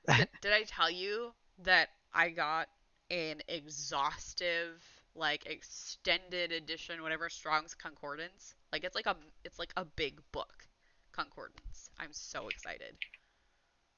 So excited. Anyway, sorry. Okay. I'm gonna make a music beat with those hiccups. That would be the funniest thing ever. Oh my gosh. Please do. That'd be awesome. I love it. I love it. Um, okay. It's really freaking me out a little bit. Is anything frozen on your guys' end? Because I truly don't No? know. No, it's not? Mm-mm. Like Other as far than, as the chat and stuff? right, No? okay. Just making sure, because it's like, it's acting a little goofy now. My thing is just acting a little goofy on my side, but I didn't know if it was my side or not. Okay. Just making sure. Just making sure. That's all. Okay. Thank you. Um, all right. So, yeah. So, how might pretending to be someone you are not affect your relationship with others? And how did this affect Jacob's relationship with those closest to him?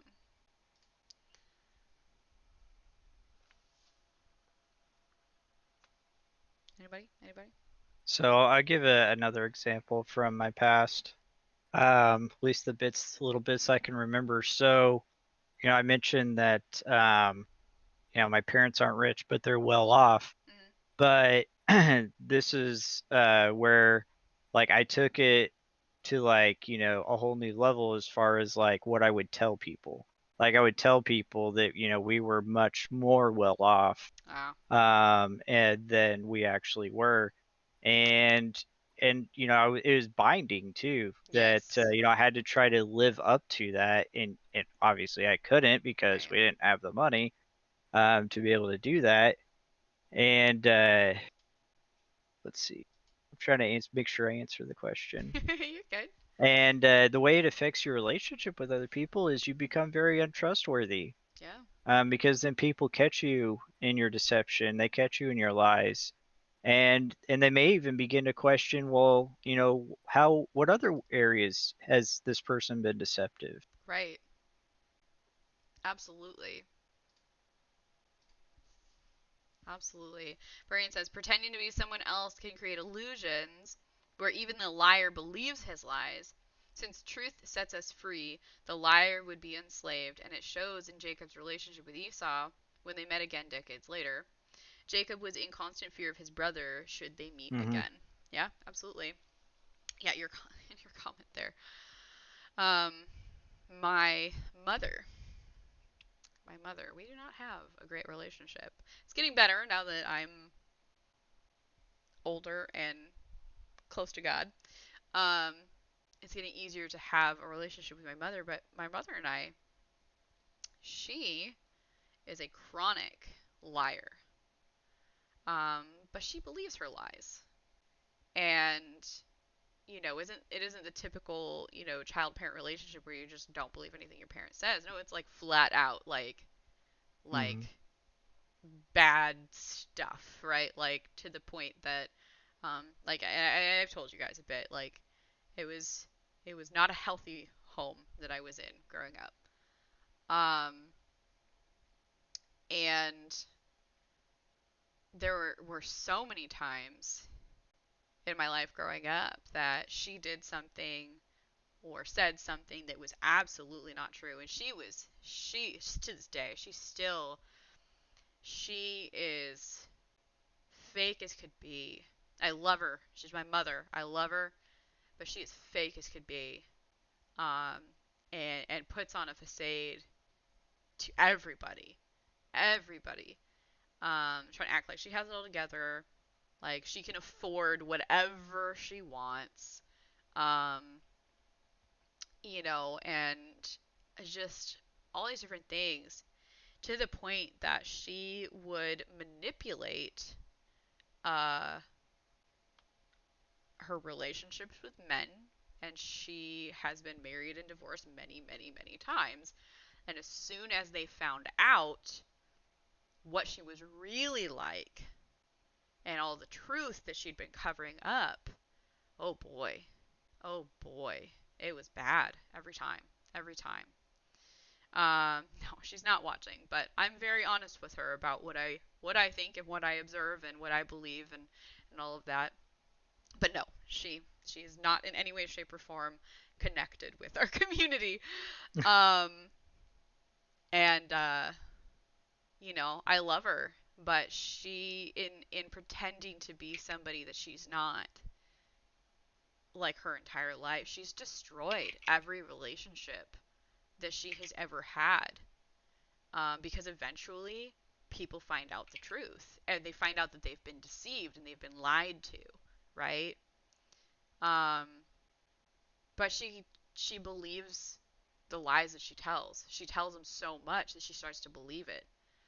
Um, and she doesn't recognize the truth anymore, So, Yeah. as we're talking about, it's relevant, right? When you pretend to be someone that you're not, it really has devastating effects on your relationships. It really, really Mhm. does, you know? And not just on you, but on the people you're in relationship with, right? Or vice versa, right? It has an impact on everybody who's involved, who's affected, who's close to it. Even not even just people who are close to it. Has impact on in ways that you never even thought it would, right? Duxter, thanks for that lurk. Thanks for that lurk. Um, but with that, you can only pretend for so long, right? You can Mhm. only pretend for so long and to certain extents before the truth starts to come out. You Yep. will never be satisfied in your relationships if you are untrue to who you are, and the people you are in relationship with will be hurt by your deception.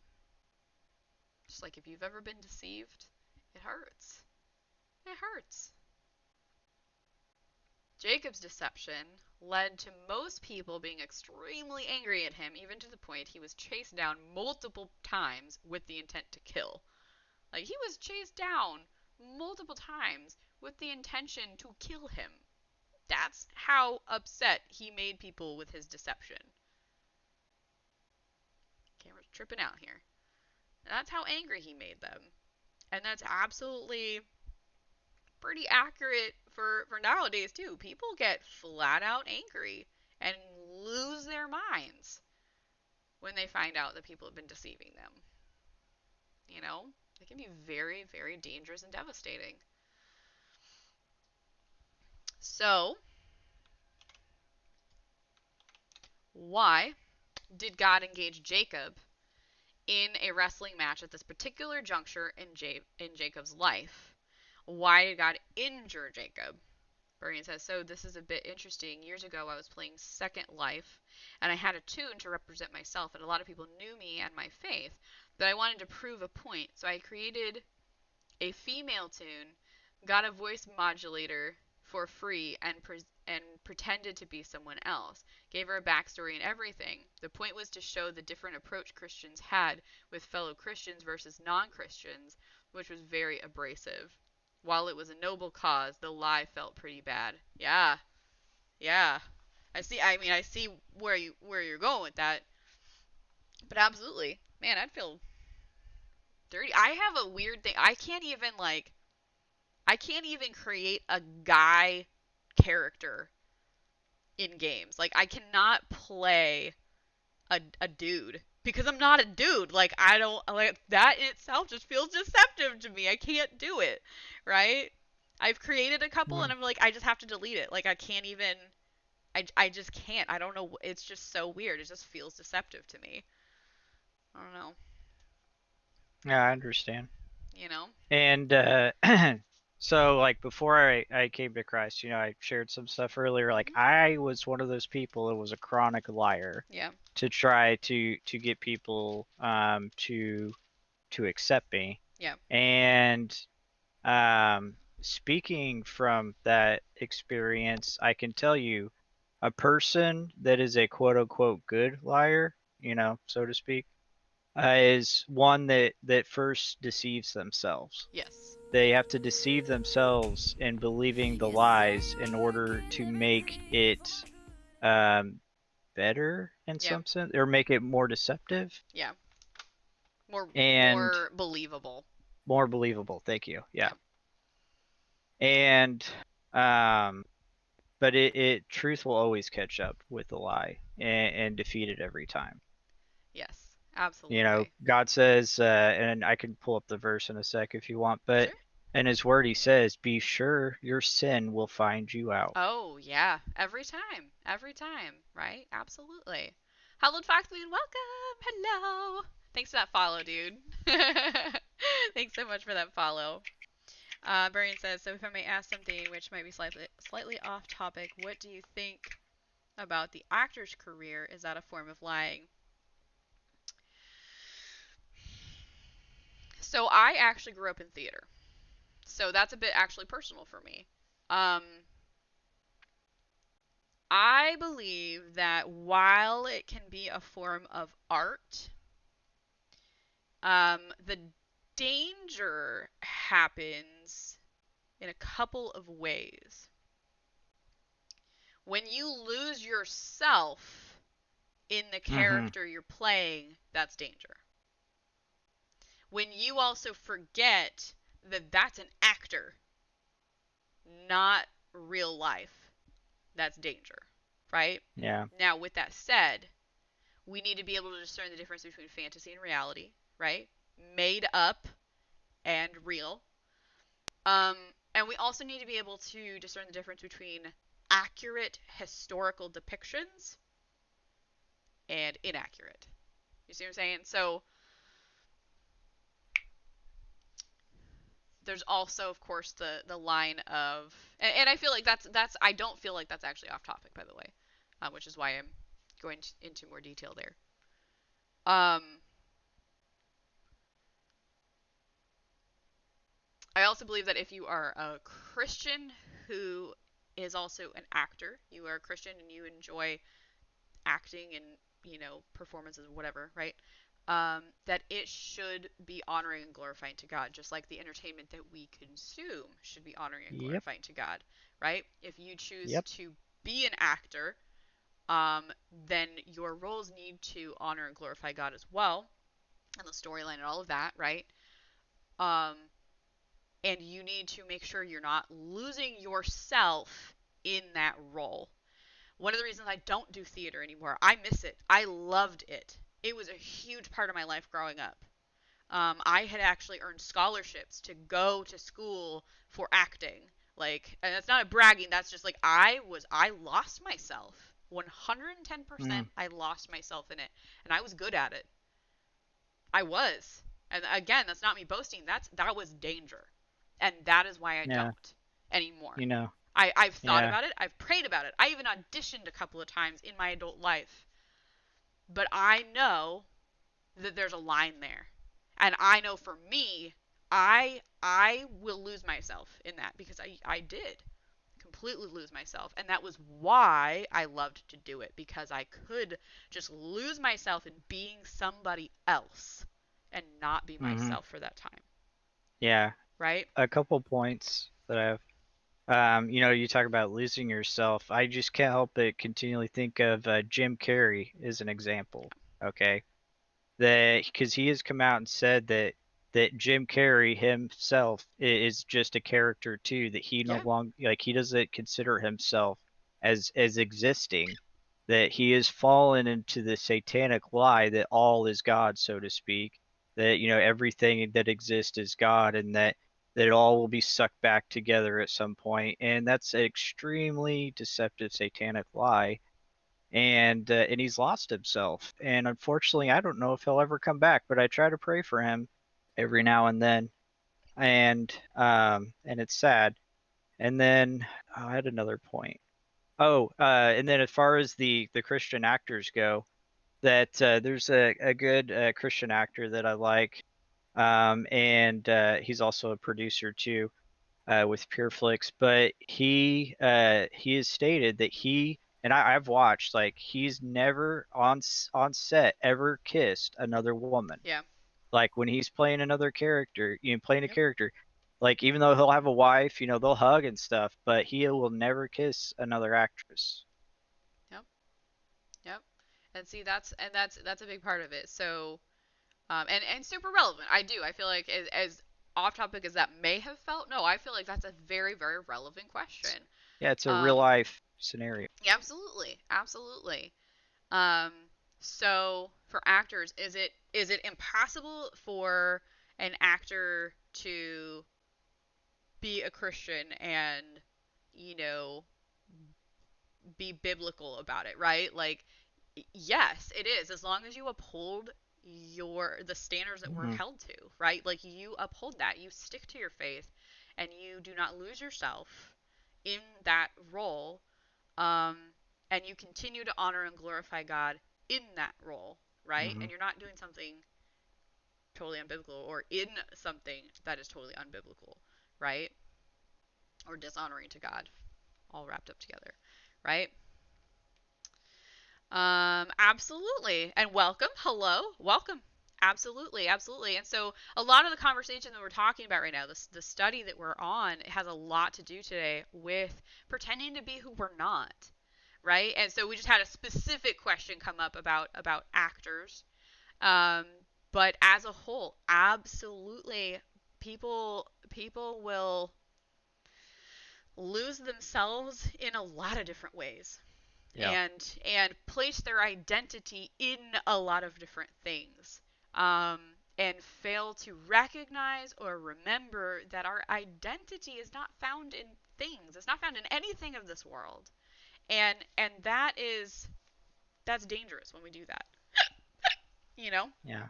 So absolutely, Yeah. For absolutely, the believer, our identity is in is and Christ. always should be Christ. Hmm. Exactly. Yep. Yep. Absolutely. Only to be sure their work is true to their faith. Exactly. In everything you do, work for God, work for the Lord. Everything we do, right? And that means your work. And so if you're in a job where you are losing yourself, you're losing your identity into your work, right? That's danger. That's danger. Whatever that Yeah. work is. Absolutely. And on that note though, pretending to be someone that you are not is dangerous. And placing your identity in things that are not your identity is dangerous, right? So, with that, we'll swing back around to the question here. Thank you for those questions in the comments. Absolutely relevant. I think that was very valuable, and very personally I'm relevant to me as well. It's gonna, why I don't I'm do gonna theater anymore. I'm gonna go ahead and toss up that verse I mentioned Sure. earlier, about be sure your sin will find you out. Yep, but if you will not do so, behold, you have sinned against the Lord, and be sure your sin will find you out. Absolutely. So we'll come back to Jacob here. Why did God engage Jacob in a wrestling match at this particular juncture in Jacob's life? And why did God injure Jacob? Anybody want to tackle that? Yeah, well, I was thinking like the second part of it, like why did God injure Jacob? Mm-hmm. Because think about it, like it was a constant reminder every day that he felt that pain in his hip, Yep. that what God did with him and through him, and remind him, that he needs the Lord, that he needs to lean on the Lord and do things the Lord's way and stop being in his deceptive ways. And also, I think it's really cool that and interesting that God changed his name, um, from Jacob to Israel, because I believe he did so because Jacob had finally submitted to the Lord at that point, by that point, and forsook his, stopped doing his deception Yeah. and started trying to do the right thing Hmm. according to God. So God Absolutely. changed his name. Absolutely. He submitted to God.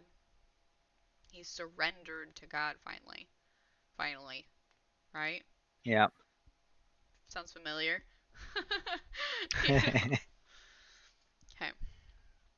So Jacob wrestling with God was not merely a physical match. This wrestling match was also God working in Jacob's mind, breaking down all the mental, psychological, and spiritual battles Jacob was Hmm. struggling with.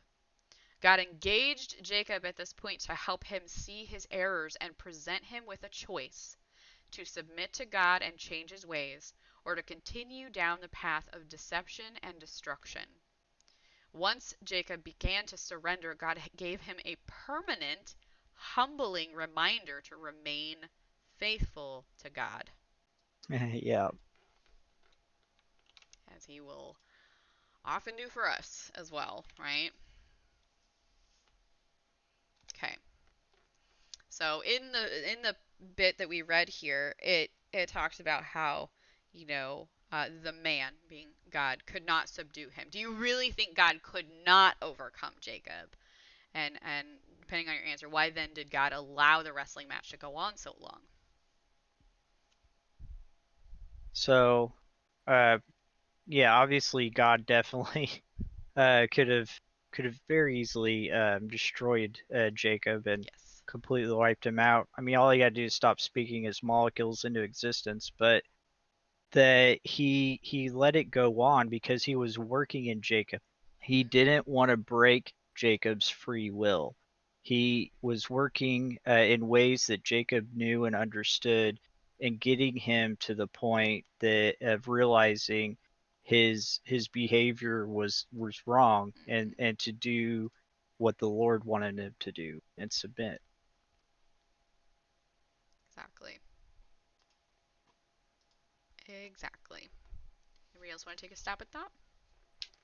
We're almost to the end. Almost to the end.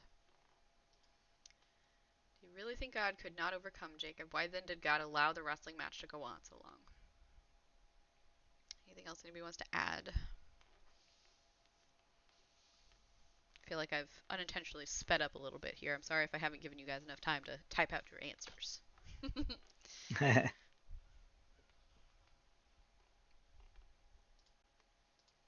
Okay. Well, continue to type your answers if you are. Jacob's need, not God's. Yeah, absolutely. Oof, absolutely. And good morning. Good morning. Good Hmm. to see you. Yep, due to Jacob's need, not God's. Right? God could have done far more than injure Jacob's hip. In truth, God could have completely crushed Jacob, which would be exactly what he deserved for all of his sins, and exactly what we deserve for all of ours. Yep. Just saying. God wrestled with Jacob in order to help him wrestle through his deceitful life choices, and out of grace, God gave Jacob the choice to turn to him or remain in his current ways. Sometimes God will wrestle with us in order to bring us to a state of surrender to Him, allowing God to lead us and change us from our sinful selves by His mighty grace. God gives each of us a choice whether to turn to Him or not, and sometimes we need permanent reminders of what it took to turn us to Him, to encourage us to stay faithful to Him, as well as to remind us why we need Him.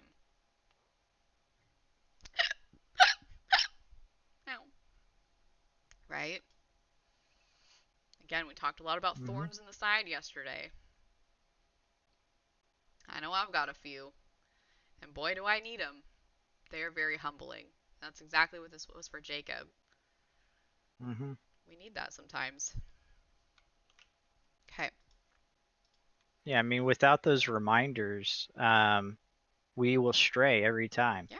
Like God superintends those for us, whatever they be, whether health or other things Yep. that are are hindering to us to help us be like we have to rely on him and not ourselves. Exactly. Exactly.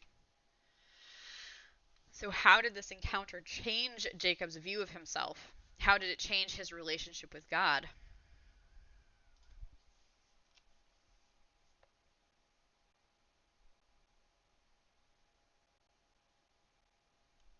How did this encounter change Jacob's view of himself, and how did it change his relationship with God? Anybody want to tackle that one?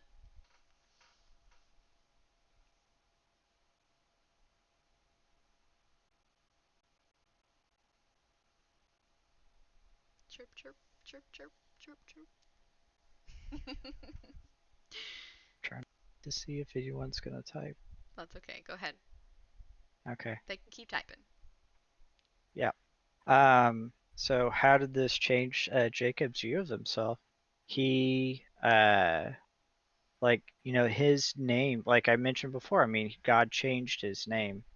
And the fact that God changed his name also I think symbolizes that God, Jacob he changed at by that point, and in that circumstance that God used to further refine and change Jacob with wrestling with them, that God also no longer viewed Jacob as Jacob.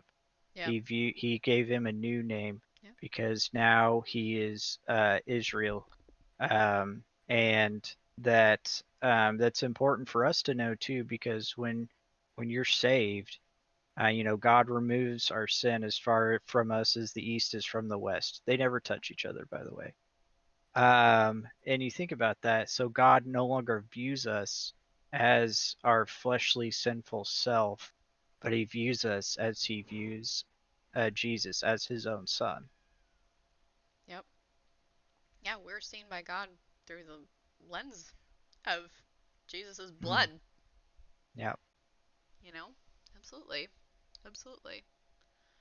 So Jacob realized that who he was without God would only hurt himself and his relationships. But with God, he could find healing and satisfaction in his life and relationships. It's the same for us, right? We need to realize who we are without God. And who we are without God will only hurt ourselves and our relationships, right? But with God, we can find true healing and true satisfaction in all things because of who He is.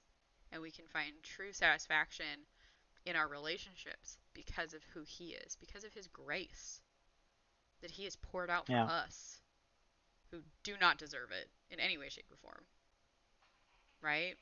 But He is filled with grace and pours it out for us. And we are absolutely nothing without Him. We're just destructive, just completely destructive on our own. yeah. That's the nature of sin. Yep. No matter how good you think it feels in the moment, it will always bring about destruction and harm, Yep. to you, to others around you.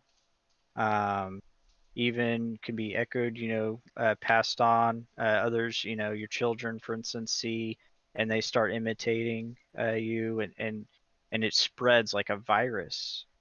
Um, and so that's why we need the Lord, Yep. because anything that is not God, that is not His character and His ways, is sin. Yep.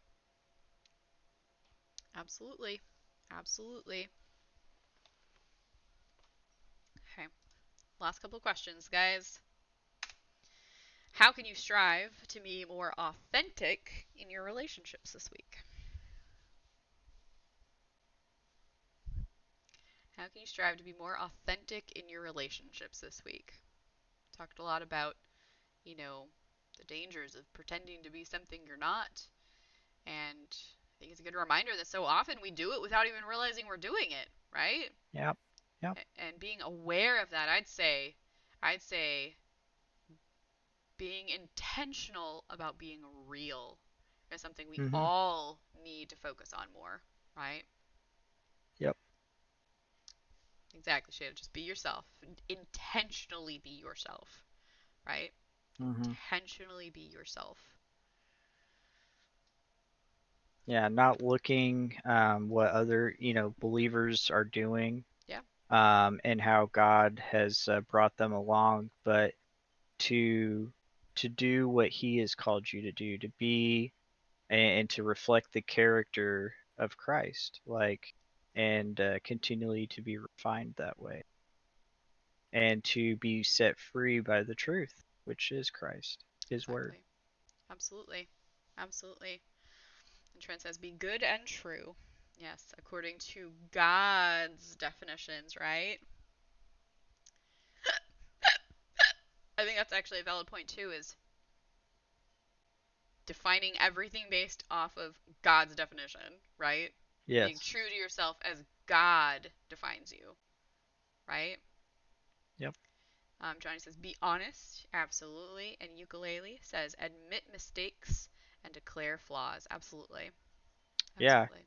That's one of the I like you put that. That's one of the things the Lord has been teaching me too, is to constantly humble myself around other people, which of Yeah, course is extremely uncomfortable.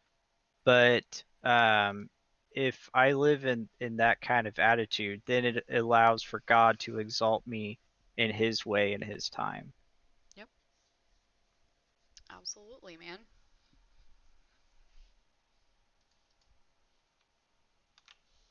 Okay, last question. How is the current state of your relationship with God impacting your relationships with others? What about you? My relationship with God is absolutely helping me to be more loving in my relationships with others, as God defines love. Very important distinction. As I grow in my relationship with God, I focus on loving people better. And I learn more about how to do that.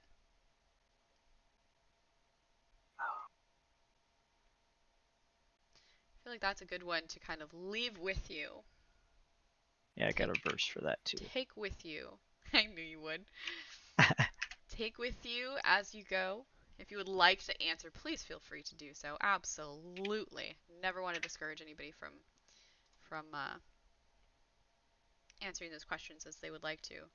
Yep, 1 Corinthians 15:33. Do not be deceived. Bad company ruins good morals. Absolutely. Yeah, Absolutely. like it depends on who you hang out with, but also you are impacting other people.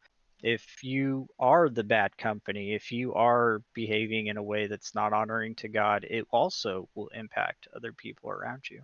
Yeah, absolutely. And the lost people, on that note too, they look for they look at believers very, whether you realize it or not, very watchfully, Yeah, because they want to see you mess up.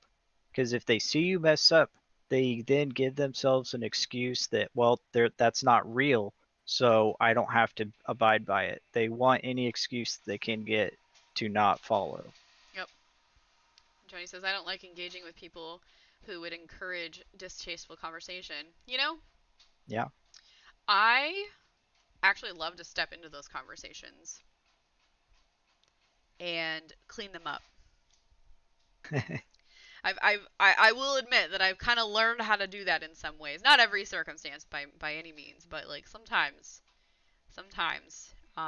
speaking up and letting God guide you in guiding the conversation a better direction. That that has power. I'll give you an example before we pray out. Um, video games can get very toxic.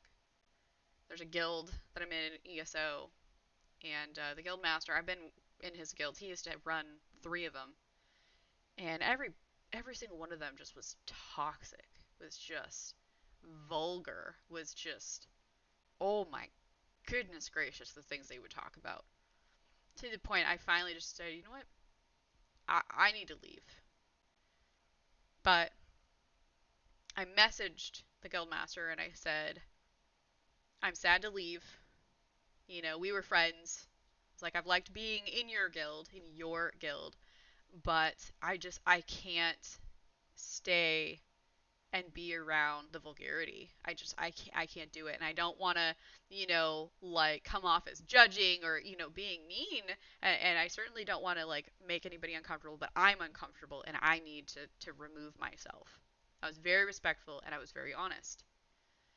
Um, and I didn't just back away and never say anything.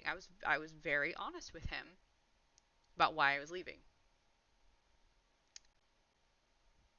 Instead of saying, "All right, peace out," he has made great strides to clean up those guilds. He removed people that I specifically had big issues with the way that they were talking. Like, it was disgusting. Um, some of those most disgusting things I have seen people say on the internet were said by this person, and he ended up removing him. And it now is an atmosphere where I absolutely do not mind bringing other people into it. In fact, Brandon, I just invited you. I just told you that I would invite you to that guild. He Mm-hmm. cleaned up the way that they treat each other, the way that they talk to each other, what kind of talk is acceptable. Cleaned it up because I spoke up and I said, "Hey, this is disgusting. This is not okay, and I'm uncomfortable, and I'm going to leave. I need to remove myself because it's just bad." And he cleaned it up. And he invited me back and said, "I want you to be here. I want you to stay." And I've seen amazing progress even since then. Like, I haven't even brought anything up since then. I've seen it become increasingly better. Like, of course, there's still, nasty things that come up every once in a while. It's the internet, of course there are. But it's not Mm-hmm. condoned anymore like it was before. It's not just let slide. It's not encouraged. It is much, much cleaner and a much more friendly atmosphere to be a part of. So never forget that sometimes God's going to call you to speak up. You know, be the one. Be the one. Lean on him for that, but Mm-hmm. um, don't let it influence you into conforming to that kind of talk. But allow yourself to be used to influence cleaner talk, right? Yeah. Will be a line drawn with being the light of the world, where it requires people to mingle to those people as when Christ mingled with all types. That is a great diving deeper conversation. Really is. That's a rabbit hole right there. I would encourage you, oof. I can't remember if you're in the Discord already, but hop into the Discord. And in the role application, oh, thank you, beat me to it. In the role application or apply role, whatever the heck I named the dang channel, there is some rules for the diving deeper. If you read through those, that's cool with you. Come jump into that channel, ask that question. That's a great conversation that I think a lot of us would love to have with you. Um, and that is the appropriate arena for that. So please feel free, for real. Yeah, Love to it's have you called there. apply roles. Apply roles, thank you. I named it, and I can't even remember what I named it. If I can, I heard a short answer to that recently. Jesus had dinner with them, but invited them to follow him. He didn't follow them. Yeah, that's a great short answer right Mm-hmm. there. Absolutely. Absolutely. Jesus had dinner with them, but invited them to follow him. He didn't follow them. Yep. Yep. And if you want to talk about that further, like I said, all of you, if anybody here is not in the Discord, please feel free to join us. Come hang out with us. We're definitely much more than just this. Much more than just this. Would love, love, love to have you guys. Um, we are going to go ahead and pray out. Brandon, would you like to pray us out today? Sure. You don't have to, but if you'd like That's to. fine. Either way, Okay. And I'll go then, pray. Tell you what, we could both pray. I'll pray and then you finish. sure. Let's do it. We're going to All go right. ahead and pray out, guys. All right. Dear Heavenly Father, I just want to thank you again for bringing us this study and helping us and to understand what your word says about not deceiving and being able to be graceful to others that may have wronged us. And I ask that you continue to guide us as we go through the week and further into study of your word, that you would continue to mold us to be more like your son and continue to prune away, whether we like it or not, the things that don't belong in our character or in our life. And all this, Lord, in Jesus' name. And Lord, I just thank you so much for this study so far this week, and all the things that we are getting to learn and be reminded of. And God, I just lift it all up to you and ask you to just please help us to take away and absorb and apply whatever it is that we need to today, and help us to continue on through our week, just remembering and focusing on honoring and glorifying you in every single thing that we do. Help us to remember the grace that you have for us, and help us to have grace with others as well. Lord, I just can't thank you enough for all that you're doing through this community and every single person that you have placed here with us for any length of time, any capacity, anything at all, Lord. I'm just so grateful for all of it. I give all of us up to you. This is all yours. This is all for you. And Lord, please continue to guide us and help us in the way that you want us to go. In your name, Lord. Amen.